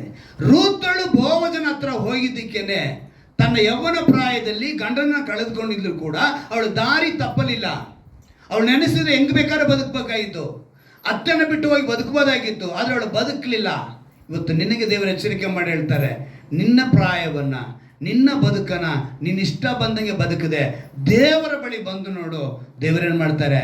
ನಿನಗೆ ಆಶೀರ್ವಾದದಿಂದ ತುಂಬಿಸ್ತಾರೆ. ಅಲ್ಲಿಗೆ ದೇವರ ಅನುಗ್ರಹ. ಇನ್ನೊಂದು ಮಾತು, ಇದನ್ನು ನಾವು ಗಮನಿಸಬೇಕು. ಜ್ಞಾನೋಕ್ತಿಗಳಲ್ಲಿ ಒಂದು ಮಾತು ಬರೆಯಲ್ಪಟ್ಟಿದೆ. ಜ್ಞಾನೋಕ್ತಿಗಳು 18ನೇ ಅಧ್ಯಾಯ, ಜ್ಞಾನೋಕ್ತಿಗಳು 18ನೇ ಅಧ್ಯಾಯ 22ನೇ ವಾಕ್ಯ. ಇದರಲ್ಲಿ ಕೂಡ ಈ ಅನುಗ್ರಹ ಅನ್ನೋ ಪದ ಬರೆಯಲ್ಪಟ್ಟಿದೆ ನೋಡಿ.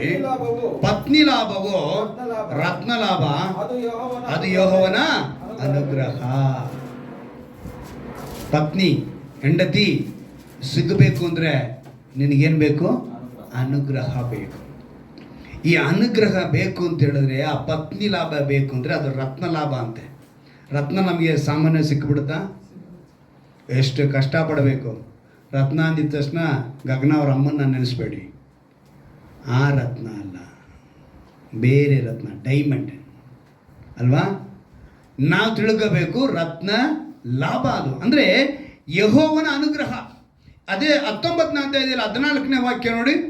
ಮನೆ ಮಾರು ಆಸ್ತಿ ಪಾಸ್ತಿಯು ಪಿತೃಗಳಿಂದ ದೊರಕುವು, ವಿವೇಕಿನಿಯಾದ ಹೆಂಡತಿಯು ಯೆಹೋವನ ಅನುಗ್ರಹ.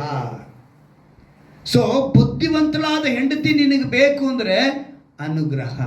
ಅಲ್ಲಿಗೆ ನೀನಿನ್ನೂ ದೇವ್ರು ನಿನ್ನ ಕೈ ಹಿಡ್ಕೊಂಡು ಬಿಡಲಿಲ್ಲ, ನೀನೆಲ್ಲೋ ಇನ್ನೂ ದೇವರಿಂದ ದೂರವೇ ಇದೆಯಾ. ಬೋವಜನ ಹತ್ರ ರೂತಳು ಬಂದಳು. ಲೋಟನ್ ಏನು ಮಾಡ್ದ? ದೇವರ ಬಳಿ ಬಂದು ಬೇಡಿಕೊಳ್ತಾನೆ. ಏನಂತ? ನನಗೆ ಈ ವಿಷಯದಲ್ಲಿ ಅವಾಗ ಅನ್ಬಿಡ್ತಾರೆ, ಈ ವಿಷಯದಲ್ಲೂ ನೀನು ಅನುಗ್ರಹ ಮಾಡ್ತೀನಿ ಅಂತ ಹೇಳಿದ್ರು ಲೋಟನಿಗೆ. ಮೋಶೆ ಏನು ಮಾಡಿದ್ರು? ದೇವರ ಬಳಿ ಕೇಳ್ತಾರೆ, ನೀನು ನಮ್ಮ ಜೊತೆ ಬರೋದಕ್ಕೆ ಗುರುತು ಬೇಕಪ್ಪ, ನೀನು ಬಂದಿಲ್ಲ ಅಂದರೆ ನೀನೇ ದೇವರು ಅಂತ ಯಾರು ತಿಳ್ಕೊ, ಸರಿ ನಿನಗೆ ಈ ವಿಷಯದಲ್ಲಿ ನಾನೇನು ಮಾಡ್ತಾ ಇದ್ದೀನಿ, ಅನುಗ್ರಹ ತೋರಿಸ್ತೀನಿ ಅಂತ ಹೇಳಿದ್ರೆ. ಅಂದರೆ ನೀನು ಅವರ ಹತ್ರ ಬರಬೇಕು, ನೀನು ಅವರ ಬಳಿ ಇರಬೇಕು, ಆವಾಗ ನಿನಗೇನು ಮಾಡೋಕ್ಕೆ ಸಾಧ್ಯ, ಆ ಅನುಗ್ರಹ ಪಡೆದುಕೊಳ್ಳುವುದಕ್ಕೆ ಸಾಧ್ಯ. ಪ್ರಸಂಗಿಯಲ್ಲಿ ಇನ್ನೊಂದು ಮಾತನ್ನು ನಿಮಗೆ ನೆನಪಿಗೆ ತರ್ತೀನಿ ನೋಡಿ. ಆ ಹತ್ರ ಬರೋದಕ್ಕೆ ಹೇಗೆ ಸಾಧ್ಯ ಅನ್ನೋದನ್ನ ಪ್ರಸಂಗಿ ಹೇಳ್ತಾನೆ 11ನೇ ಅಧ್ಯಾಯದಲ್ಲಿ. ಒಂದು ಅದ್ಭುತವಾದ ಮಾತು. ಹತ್ರ ಬರೋದಕ್ಕೆ ಸುಲಭವಾದ ಮಾರ್ಗಗಳನ್ನ ದೇವರು ಸತ್ಯವೇದದಲ್ಲಿ ಇಟ್ಟಿದ್ದಾರೆ. ನಾವೇನು ಅದಕ್ಕೋಸ್ಕರ ಬೆಟ್ಟ ಗುಡ್ಡ ಹತ್ತಬೇಕಾಗಿಲ್ಲ. ಪ್ರಸಂಗಿ 11ನೇ ಅಧ್ಯಾಯದಲ್ಲಿ 9ನೇ ವಾಕ್ಯವನ್ನು ನಾವು ಗಮನಿಸುವಾಗ, ಯೌವನಸ್ಥನೇ ಪ್ರಾಯದಲ್ಲಿ ಆನಂದಿಸು. ಏನ್ ಮಾಡಬೇಕು? ಯೌವನದಲ್ಲಿ ಆನಂದವಾಗಿರು. ನಂತರ ಹೇಳ್ತಾರೆ, ಯೌವನದ ದಿನಗಳಲ್ಲಿ ಹೃದಯವು ನಿನ್ನನ್ನು ಹರ್ಷಗೊಳಿಸಲಿ, ಮನಸ್ಸಿಗೆ ತಕ್ಕಂತೆಯೂ ಕಣ್ಣಿಗೆ ಸರಿ ಬಿಡು ಹಾಗೆ ನಡೆದುಕೋ. ಆದ್ರೆ ಈ ಎಲ್ಲಾ ವಿಷಯಗಳಲ್ಲಿಯೂ ದೇವರು ನಿನ್ನನ್ನು ನ್ಯಾಯ ವಿಚಾರಣೆಗೆ ಗುರಿ ಮಾಡುವನೆಂಬುದನ್ನು ತಿಳ್ಕೋಬೇಕು. ನೀನು ಎಲ್ಲಾ ವಿಷಯದಲ್ಲಿ ದೇವರು ಏನ್ ಮಾಡ್ತಾನೆ? ನಿನ್ನ ನ್ಯಾಯ ವಿಚಾರಣೆಗೆ. ಅವಾಗ ಏನ್ ಮಾಡಬೇಕು? 12ನೇ ಮೊದಲನೇ 2ನೇ ವಾಕ್ಯ ಹೇಳುತ್ತೆ, ಯೌವನದಲ್ಲಿಯೇ ನಿನ್ನ ಸೃಷ್ಟಿಕರ್ತನನ್ನ ಸ್ಮರಿಸು. ಮಕ್ಕಳಿಗೆ ನಾವೇನಾದ್ರು ಹೇಳಿದ್ರೆ ಕಹಿ ಉಂಟಾಗ್ಬಿಡುತ್ತೆ. ಅವರು ಈಗ ಈ ಟೀನೇಜ್ಗಳಲ್ಲೇ ಇವ್ರೇನು ಮಾಡಬೇಕು? ದೇವರಿಗೆ ಒಪ್ಪಿಸ್ಕೊಟ್ಬಿಡ್ಬೇಕು.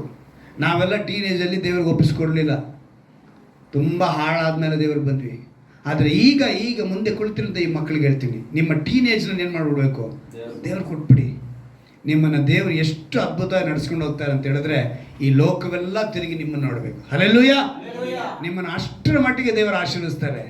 ದಾವೀದನು ತನ್ನ ಯೌವನದ ಕೇಳ್ತಾನೆ, ನನ್ನ ಯೌವನದ ಪಾಪಗಳನ್ನ ಕ್ಷಮಿಸು. 25ನೇ ಅಧ್ಯಾಯದಲ್ಲಿ 7ನೇ ವಾಕ್ಯ ಅದು. ಯೌವನನ ಎಲ್ಲವನ್ನ ಕ್ಷಮಿಸು. ಅಂದರೆ ಈಗ ನಾವು ಏನು ಮಾಡಬೇಕು? ಕೀರ್ತಿ 119 9 ಹೇಳಲ್ಪಟ್ಟಿದೆ, ಯೌವನಸ್ಥನು ಹೇಗೆ ಶುದ್ಧಿ ಮಾಡುವನಂತೆ? ದೇವರ ವಾಕ್ಯದಿಂದ. ಅಂದರೆ ಆ ವಾಕ್ಯ ಬರಬೇಕು. ಅದಕ್ಕೇನೆ ಯೋಹಾನ ಬರೆದ ಸುವಾರ್ತೆ 15ನೇ ಅಧ್ಯಾಯದಲ್ಲಿ ನಾವು ನೋಡ್ತೀವಿ, ನೀವು ನನ್ನಲ್ಲಿಯೂ ನನ್ನ ವಾಕ್ಯಗಳು ನಿಮ್ಮಲ್ಲಿ ನೆಲೆಗೊಂಡಿದ್ದಾರೆ. ಏನಕ್ಕೆ? ಅದನ್ನೇ ಯೆಹೋವನೇ ಆ ಹೆಸರಿನಲ್ಲಿ ಭೂಮಿ ಮೇಲೆ ಬಂದರು. ಆ ಭೂಮಿ ಮೇಲೆ ಒಂದು ಯೇಸುನೇ ಲೋಟನಿಗೆ ಕೂಡ ಮಾತು ಕೊಡ್ತಾರೆ, ಈ ವಿಷಯದಲ್ಲಿ ನಿನಗೆ ಅನುಗ್ರಹ ಮಾಡಿದ್ದೇನೆ. ಪೌಲನು ಹೇಳ್ತಾನೆ, ಸೇವೆ ಮಾಡೋದಕ್ಕೆ ಕೂಡ ಅನುಗ್ರಹ ಬೇಕು ಅಂತಾನೆ. ಏನು ಮಾಡಬೇಕು ಅಂತಾನೆ? ಸೇವೆ ಮಾಡಬೇಕು. ನಿರೀಕ್ಷೆಯಲ್ಲಿ ಅಭಿವೃದ್ಧಿ ಹೊಂದಬೇಕು ಅಂದ್ರೂ ಕೂಡ ದೇವರ ಅನುಗ್ರಹ ಬೇಕು. ಅಲ್ಲಿಗೆ ನಮಗೆ ಈ ಅನುಗ್ರಹ ಅನ್ನೋದು ಬಹಳ ಪ್ರಾಮುಖ್ಯ. ಇವತ್ತು ನೀವು ಯಾವ್ಯಾವ ವಿಷಯ ಕೇಳ್ತಿರೋ ಅವೆಲ್ಲವನ್ನ ದೇವರ ಅನುಗ್ರಹ ಮಾಡ್ತಾರೆ. ಈ ಅನುಭವಗಳಿಗೆ ನಮ್ಮ ನಡೆಸಿ ಅಂತೇಳಿ ನಾವೆಲ್ಲ ಮೊಣಕಾಲಾಕಿ ಪ್ರಾರ್ಥನೆ ಮಾಡಲ್ವಾ? ಎಲ್ಲರೂ ನಾವು ಆ ಕೃಪೆಯಿಂದ ತುಂಬಿಪಟ್ಟವರಾಗಿ ದೇವರು ಅನುಗ್ರಹಿಸಿದ ಆದಾಯದ ಮೇರೆಗೆ ನಾವು ಕಾಣಿಕೆ ಕೊಡಬೇಕು. ಪ್ರಯಾಸಗಳಲ್ಲಿ ಸುಖವನ್ನು ಅನುಭವಿಸುವುದು ದೇವರ ಅನುಗ್ರಹ ಬೇಕು. ಮಕ್ಕಳನ್ನು ಪಡೆಯುವುದಕ್ಕೆ ದೇವರ ಅನುಗ್ರಹ ಬೇಕು. ಒಳ್ಳೆ ಪತ್ನಿಯನ್ನು ಪಡೆಯುವುದಕ್ಕೆ ದೇವರ ಅನುಗ್ರಹ ಬೇಕು. ಪೌಲನು ಹೇಳ್ತಾನೆ, ಸೇವೆ ಮಾಡುವುದಕ್ಕೆ ದೇವರ ಅನುಗ್ರಹ ಬೇಕು ಅಂತ ಹೇಳ್ತಾನೆ. ಅಲ್ಲಿಗೆ ಇವತ್ತು ನಾವು ತಿಳ್ಕೋಬೇಕು. ಲೋಟನು ಆ ದೂತನ ಬಳಿ ಕೇಳಿದಾಗ, ಆ ಸಣ್ಣ ಊರಲ್ಲಿ ನಮ್ಮನ್ನು ಉಳಿಸು ಅಂತ ಹೇಳುವಾಗ, ಕೊನೆಯದಾಗ ಅದಕ್ಕಾತನು ಈ ವಿಷಯದಲ್ಲಿಯೂ ನಿನಗೆ ಅನುಗ್ರಹ ಮಾಡಿದ್ದೇನೆಂದು ಹೇಳ್ತಾನೆ. ದೇವರ ಮಾತು, ಅನುಗ್ರಹ ಮಾಡಿದ್ದೇನೆ ನೋಡು ಅಂತ ಹೇಳಿದ್ದಾರೆ. ಅವರು ಮೊದಲೇ ನಮಗೆ ಮಾಡಿದ್ದಾಗೋಯ್ತು. ಇವತ್ತು ನೀವು ಯಾವ್ಯಾವ ವಿಷಯಗಳಲ್ಲಿ ಇಲ್ಲ ಮೊಣಕಾಲಾಕಿರೋ ಪ್ರತಿಯೊಬ್ಬರು ನೀವು ಯಾವ್ಯಾವ ವಿಷಯಗಳಲ್ಲಿ ದೇವರ ಬಳಿ ಕೇಳ್ತಾ ಇದ್ದೀರೋ ಆ ವಿಷಯಗಳಲ್ಲಿ ದೇವರು ಅನುಗ್ರಹವನ್ನು ಜೈ ಕೊಡುವರಾಗಿದ್ದಾರೆ. ಯೆಸಯ್ಯ ಈ ವಾಗ್ದಾನವನ್ನು ಸ್ವತಂತ್ರಿಸಿಕೊಳ್ಳುವಂತೆ ಅವರಿಗೆ ನಿನ್ನ ಕೃಪೆಯನ್ನು ಅನುಗ್ರಹಿಸಬೇಕಾದ್ರೆ ನಾನು ಪ್ರಾರ್ಥಿಸ್ತೇನೆ. ರಾಜ, ಪ್ರತಿಯೊಬ್ಬರ ಮೇಲೆ ನಿನ್ನ ವಿಶೇಷವಾದ ಕೃಪೆಯನ್ನು ಅನುಗ್ರಹಿಸು, ಆ ದಯೆಯನ್ನು ಅನುಗ್ರಹಿಸು. ಕರ್ತನೆ, ಇವರು ನಿನ್ನ ಅನುಗ್ರಹ ಹೊಂದಿಕೊಳ್ಳಬೇಕೆಂದು ಇವತ್ತು ಈ ಸ್ಥಳಕ್ಕೆ ಬಂದಿದ್ದಾರಪ್ಪ. ಈ ಅನುಗ್ರಹದಿಂದ ಕರ್ತನೆ, ಇವರ ಕುಟುಂಬಗಳು, ಇವರ ಪ್ರಯಾಸಗಳು ಎಲ್ಲವೂ ಕೂಡ ನೆರವೇರಿಸಿಕೊಡಬೇಕಾಗಿರುವಂಥ ಆ ಅನುಗ್ರಹ ಯೇಸುವಿನ ನಾಮದಲ್ಲಿ ಭಾಗಲಿ ನಾನು ಪ್ರಾರ್ಥಿಸ್ತೇನೆ. ಕರ್ತನೆ, ಒಂದು ವೇಳೆ ಕರ್ತನೆ ಆರೋಗ್ಯದ ಕೊರತೆಯ ಇವತ್ತು ನೀನು ಸ್ವಸ್ಥತೆ ಎಂಬ ಅನುಗ್ರಹ ನೀನು ಕೊಡಬೇಕು ಕರ್ತನೆ. ಎಸೆಯ ಹಣದ ಕೊರತೆಯ ಇವತ್ತು ನೀನು ಆ ಪರಿಹಾರವನ್ನು ಅನುಗ್ರಹವನ್ನು ಕೊಡಬೇಕು ಕರ್ತನೆ. ಒಂದು ವೇಳೆ ಸಮಾಧಾನದ ಕೊರತೆಯ ಇವತ್ತು ಆ ಸಮಾಧಾನವನ್ನು ಅನುಗ್ರಹಿಸಬೇಕನ್ನ ಪ್ರಾರ್ಥಿಸ್ತೇನೆ ರಾಜ. ಒಂದು ವೇಳೆ ಈ ವಾಕ್ಯವನ್ನು ಕೇಳುವಂಥ ಅನೇಕರು ಕರ್ತನೆ, ಒಂದು ವೇಳೆ ಅವರು ಯಾವ ಸಮಸ್ಯೆದಲ್ಲಿದ್ದರೂ ಕೂಡ ಕರ್ತನೆ, ಮಕ್ಕಳ ಭಾಗ್ಯವಿಲ್ಲದೆಂದು ಪ್ರಾರ್ಥನೆ ಮಾಡ್ತಾರ, ಅವರಿಗೆ ಮಕ್ಕಳು ಉಂಟಾಗಲಿ ಕರ್ತನೆ. ಯೇಸುವೆ ಶರೀರದ ಬಲಹೀನತೆಯನ್ನು ತೆಗೆದುಹಾಕು ಅಂತೇಳಿ ಪ್ರಾರ್ಥನೆ ಮಾಡ್ತಾರ, ಆ ಬಲಹೀನತೆಯನ್ನು ತೆಗೆದುಹಾಕು ಕರ್ತನೆ. ಒಂದು ಹೊಸ ಕೆಲಸ ಬೇಕು ಅಂತೇಳಿ ಯಾರನ್ನ ಪ್ರಾರ್ಥನೆ ಮಾಡೋರು ಇದ್ದಾರ, ಅವರಿಗೆ ಆ ಹೊಸ ಕೆಲಸವನ್ನು ಕೊಡಿಸಿಕೊಡ ಕರ್ತನೆ. ಒಂದು ವೇಳೆ ಕರ್ತನೆ ನನಗೆ ಯಾರು ಸಹಾಯಕನೇ ಇಲ್ಲ ಎಂದು ಹೇಳುವಾಗ ದಿಕ್ಕಿಲ್ಲದವರಿಗೆ ನೀನು ತಂದೆಯಾಗು ತಾಯಿಯಾಗು ಇರ್ತೀಯ, ವಿಧವೆಯರಿಗೆ ನೀನು ಕರ್ತನೆ ಸಹಾಯಕನಾಗು ಇದೆಯಾ ಅಂತೇಳಿ ಹೇಳಿದ್ಯಾ ಕರ್ತನೆ. ಅಂಥವರಿಗೆ ನೀನು ಸಹಾಯಕನಾಗಿರುವುದಕ್ಕಾಗಿ ನಾನು ಪ್ರಾರ್ಥಿಸ್ತೇನೆ ರಾಜ. ಯಾಕಂದ್ರೆ ಇವತ್ತು ನೀನು ವಾಗ್ದಾನ ಮಾಡಿದ್ಯಾ ಕರ್ತನೆ, ಈ ವಿಷಯದಲ್ಲಿಯೂ ಅನುಗ್ರಹ ಮಾಡಿದ್ದೇನೆ ನೋಡು ಅಂತ ಹೇಳಿದ್ಯಾ ಕರ್ತನೆ. ಎಲ್ಲರೂ ಆ ಅನುಗ್ರಹವನ್ನು ನೋಡಬೇಕು ರಾಜ. ಈ ವಾಕ್ಯವನ್ನು ಯಾರೇ ಯಾವ ಸಮಯದಲ್ಲಿ ಕೇಳಿದರೂ ಕೂಡ ಅವರಿಗೆ ಈ ಅನುಗ್ರಹ ಯೇಸುವಿನ ನಾಮದಲ್ಲಿ ಉಂಟಾಗಲಿ ನಾನು ಪ್ರಾರ್ಥಿಸ್ತೇನೆ. ಅನುಗ್ರಹ ಹೊಂದಿದ ಕುಟುಂಬಗಳಾಗಿ, ಅನುಗ್ರಹ ತುಂಬಿದ ಮಗನಾಗಿ, ಅನುಗ್ರಹ ಹೊಂದಿದ ಮಗಳಾಗಿ, ಅನುಗ್ರಹ ಹೊಂದಿದ ಪ್ರತಿಯೊಬ್ಬ ವ್ಯಕ್ತಿಯಾಗಿ ಬದುಕುವಂತೆ ಇವರನ್ನ ಕೃಪೆ ಮಾಡು ರಾಜ. ಅನುಗ್ರಹದಿಂದ ತುಂಬಿಸು ಈ ಆರಾಧನೆಯಲ್ಲಿ ಕರ್ತನೆ. ಈ 7ನೇ ತಿಂಗಳಲ್ಲಿ ನೀನು ಕೊಟ್ಟಂತ ವಾಗ್ದಾನವನ್ನು ಪ್ರತಿಯೊಬ್ಬರು ಸ್ವತಂತ್ರಿಸಿಕೊಳ್ಳುವಂತೆ ಕೃಪೆ ಮಾಡಿಕೊಡು ರಾಜ. ಏನೇ ಕೊರತೆ ಇದ್ದರೂ ಕೂಡ ಇವತ್ತು ಅದು ಸಂಪೂರ್ಣವಾಗಿ ಬಿಡುಗಡೆ ಕೊಡು ರಾಜ. ಒಂದು ಪರಿಹಾರವನ್ನು ಕಾಣುವಂತೆ ಕೃಪೆ ಮಾಡಿಕೊಡು ಕರ್ತನೆ. ನೀನು ಕೃಪೆ ಮಾಡುವುದಕ್ಕಾಗಿ ಸ್ತೋತ್ರ ರಾಜ. ಈ ತಿಂಗಳು ಯಾರ್ಯಾರು ಮದುವೆ ದಿವಸಗಳನ್ನು ಆಚರಿಸುತ್ತಾರೋ ಅವರಿಗೆ ಒಂದು ಆಶೀರ್ವಾದದ ನೆಲೆಯನ್ನು ನೀನು ಅನುಗ್ರಹಿಸಬೇಕನ್ನು ಪ್ರಾರ್ಥಿಸ್ತೇನೆ. ಈ ತಿಂಗಳಲ್ಲಿ ಯಾರಾದರೂ ಕರ್ತನೆ ಹುಟ್ಟಿದ ದಿನವನ್ನು ಆಚರಿಸ್ತಾರೋ ಅವರಿಗೆ ಕೂಡ ಕರ್ತನೆ ನಿನ್ನ ವಿಶೇಷವಾದ ಕೃಪೆ ಎಂಬ ಅನುಗ್ರಹವನ್ನು ದಯಪಾಲಿಸಬೇಕನ್ನು ಪ್ರಾರ್ಥಿಸ್ತೇನೆ ರಾಜ. ಈ ತಿಂಗಳಲ್ಲಿ ಯಾರಾದರೂ ಹೊಸ ಕಾರ್ಯಗಳನ್ನು ಮಾಡಬೇಕು, ಒಂದು ಹೊಸ ಬಿಸ್ನೆಸ್ ಮಾಡಬೇಕು, ನಾನು ಇವತ್ತು ಒಂದು ಹೊಸ ಗಾಡಿ ತೆಗೆದುಕೊಳ್ಳಬೇಕು, ನಾನು ಈ ರೀತಿಯಾಗಿ ಒಂದು ಹೊರಗಿನ ದೇಶಕ್ಕೆ ಪ್ರಯಾಣ ಮಾಡಬೇಕು, ಯಾವ ವಿಷಯವಾದರೂ ಸರಿ ಕರ್ತನೆ ಈ ವಿಷಯದಲ್ಲಿ ನಿನಗೆ ಅನುಗ್ರಹ ಮಾಡಿದ್ದೇನೆ ಎಂದು ನೋಡು ಎಂದು ನೀನು ವಾಗ್ದಾನ ಮಾಡುತ್ತಿರುವುದಕ್ಕಾಗಿ ಸ್ತೋತ್ರ ರಾಜ. ಪ್ರತಿಯೊಬ್ಬರು ಕೂಡ ಕರ್ತನೆ ಈ ಆರಾಧನೆ ಮುಗಿದು ಹೋಗುವಾಗ ಕರ್ತನೆ ಒಂದು ಸಮಾಧಾನದಿಂದ ಹೋಗಬೇಕು ರಾಜ. ಎಲ್ಲರ ಕರ್ತನೆ ಎಸೆಯ ಶರೀರದಲ್ಲಿ ಒಂದು ಬಲಹೀನತೆಗಳನ್ನು ತೆಗೆದುಹಾಕಿ ಆ ಸಮಾಧಾನದ ಕೊರತೆ ಇರುವಂತಹ ಆ ಭಾರವನ್ನು ತೆಗೆದುಹಾಕಿ ಇವತ್ತು ಕರ್ತನೆ ಒಂದು ಸಂಪೂರ್ಣವಾದ ಅನುಗ್ರಹ ಯೇಸುವಿನ ನಾಮದಲ್ಲಿ ಪ್ರತಿಯೊಬ್ಬರಿಗೂ ಉಂಟಾಗಲಿ ಪ್ರಾರ್ಥಿಸ್ತೇನೆ. ಅವರು ನೋಡುವಂತೆ ಕೃಪೆ ಮಾಡಿಕೊಡು. ಮಕ್ಕಳಿಗಾಗಿ ಸ್ತೋತ್ರ ಮಾಡುತ್ತೇನೆಪ್ಪ. ಈ ಮಕ್ಕಳಲ್ಲಿ ಕರ್ತನೆ ಬುದ್ಧಿವಂತಿಕೆ ಆಳ್ವಿಕೆ ಮಾಡಲಿ ರಾಜ, ನೀನು ಅನುಗ್ರಹಿಸಬೇಕು ರಾಜ. ಹೆತ್ತವರಿಗೆ ವಿಧೇಯರಾಗಿರಬೇಕು, ಆ ಗುಣವನ್ನು ನೀವು ನಾನು ಅನುಗ್ರಹಿಸಬೇಕು ರಾಜ. ಕರ್ತನೆ ಈ ಮಕ್ಕಳೆಲ್ಲರೂ ಕೂಡ ಕರ್ತನೆ ವಿದ್ಯಾವಂತರಾಗು, ಕೀರ್ತಿವಂತರಾಗು, ಹೆತ್ತವರಿಗೂ ಸಮಾಜಕ್ಕೂ ಸಭೆಗೂ ನಿನಗೂ ಮಹಿಮೆಯಾಗಿ ಬದುಕುವಂತೆ ಈ ಮಕ್ಕಳನ್ನು ಅಭಿಷೇಕಿಸು ರಾಜ. ಈ ಮಕ್ಕಳ ಮೇಲೆ ಕರ್ತನೆ ಹೆಸರಿಗೆ ತಕ್ಕನ ಹಾಗೆ ಪ್ರತಿಯೊಬ್ಬರನ್ನ ಕರ್ತನೆ ನೀನು ಅಭಿಷೇಕಿಸಬೇಕಾಗಿ ಈ ಅನುಗ್ರಹ ಉಂಟಾಗಲಿ ನಾವು ಪ್ರಾರ್ಥಿಸ್ತೇನೆ. ಮಕ್ಕಳ ಸುತ್ತಲೂ ನೀನು ಬೇಲಿ ಹಾಕಬೇಕನ್ನ ಪ್ರಾರ್ಥಿಸ್ತೇನೆ ರಾಜ. ಈ ಮಕ್ಕಳನ್ನ ಬೇಟೆಯಾಡಬೇಕೆಂದು ಹೋರಾಡುವಂತ ಎಲ್ಲ ಶತ್ರುವಿನ ಕುತಂತ್ರಗಳನ್ನ ನಜರೇತಿನ ಯೇಸು ಕ್ರಿಸ್ತನ ನಾಮದಲ್ಲಿ ನಾನು ಬಂಧಿಸುತ್ತೇನೆ ಕರ್ತನೆ. ಈ ಕ್ಷಣದಲ್ಲಿ ಕರ್ತನೆ ಇವರ ಸುತ್ತಲೂ ಬೇಲಿ ಹಾಕುವುದಕ್ಕಾಗಿ ಸ್ತೋತ್ರ ರಾಜ. ಇವರೆಲ್ಲ ನಿನ್ನ ಮಕ್ಕಳು, ನಾಳೆಯ ನಿನ್ನ ಸೇವಕರು ಕರ್ತನೆ. ಈ ಸಭೆಯಲ್ಲಿ ನೆಲೆಗೊಂಡಿರುವಂತ ಈ ರಕ್ಷಕನಾದ ಯೇಸು ಕ್ರಿಸ್ತನ ಸಭೆಯಲ್ಲಿಂದ ಎಲ್ಲ ಮಕ್ಕಳು ಕರ್ತನೆ ನಾಳೆಯ ದಿವಸದ ಸೇವಕರಾಗಿದ್ದಾರೆ ರಾಜ. ಇವರನ್ನು ಆಶೀರ್ವದಿಸು ಕರ್ತನೆ. ಒಂದಲ್ಲ ಒಂದು ವಿಧದಲ್ಲಿ ಇವರು ನಿನ್ನ ರಾಜ್ಯವನ್ನು ಕಟ್ಟುವ ಕೆಲಸಗಾರನಾಗಿ, ನಿನ್ನ ತೋಟದಲ್ಲಿ ಕೆಲಸ ಮಾಡುವ ಕೆಲಸಗಾರರಾಗಿ, ಕೆಲಸಗಾರ್ತಿಯಾಗಿ ನೀನು ಮಾಡೋದಕ್ಕಾಗಿ ಸ್ತೋತ್ರ ರಾಜ. ಒಬ್ಬೊಬ್ಬರನ್ನು ಅಭಿಷೇಕಿಸು ಕರ್ತನೆ, ವಿಶೇಷವಾದ ಕೃಪೆಯಿಂದ ತುಂಬಿಸು ರಾಜ. ಪ್ರತಿಯೊಬ್ಬ ಸಹೋದರನನ್ನು ಅಭಿಷೇಕಿಸು ಕರ್ತನೆ, ಪ್ರತಿಯೊಬ್ಬ ಸಹೋದರನ ಅಭಿಷೇಕಿಸು, ಮುಪ್ಪಿನಲ್ಲಿರುವವರನ್ನು ಅಭಿಷೇಕಿಸು. ಈ ವಾಕ್ಯಕ್ಕೆ ಪ್ರಾಮುಖ್ಯತೆ ಕೊಡುವಂತೆ ಅನೇಕರನ್ನು ಕರೆತರುವುದಕ್ಕಾಗಿ ಸ್ತೋತ್ರ ರಾಜ. ನಿಮ್ಮ ನಾಮ ಮಾತ್ರ ಮಹಿಮೆ ಪಡಬೇಕಾಗ್ತದೆ. ಎಲ್ಲವನ್ನನ್ನು ಕರೆದಲು ಒಪ್ಪಿಸಿಕೊಡುತ್ತೇನೆ. ನಮ್ಮಲ್ಲಿ ಏನಾದರೂ ಕುಂದುಕೊರತೆಗಳಿದ್ರೆ ದಯವಿಟ್ಟು ಕ್ಷಮಿಸು. ನಮ್ಮಲ್ಲಿ ಏನಾದರೂ ಕರ್ತನೆ ಕೇಳುಗಳು ಅಪರಾಧಗಳು ಅಕ್ರಮಗಳಿದ್ರೆ ದಯವಿಟ್ಟು ಕ್ಷಮಿಸು. ನೀನು ನಮ್ಮನ್ನು ಬಲಪಡಿಸಿ ನಡೆಸು. ನಿನ್ನ ಕರೆದಲು ಒಪ್ಪಿಸಿಕೊಡುತ್ತೇನೆ. ನಮ್ಮ ರಕ್ಷಕನು ವಿಮೋಚಕನೂ ಆಗಿರುವ ಯೇಸು ಕ್ರಿಸ್ತನ ನಾಮದಲ್ಲಿ ಪ್ರಾರ್ಥಿಸಿ ಬೇಡುವಂತ ಜೀವನ ತಂದೆ. ಆಮೆನ್. ಹಲ್ಲೆಲೂಯಾ.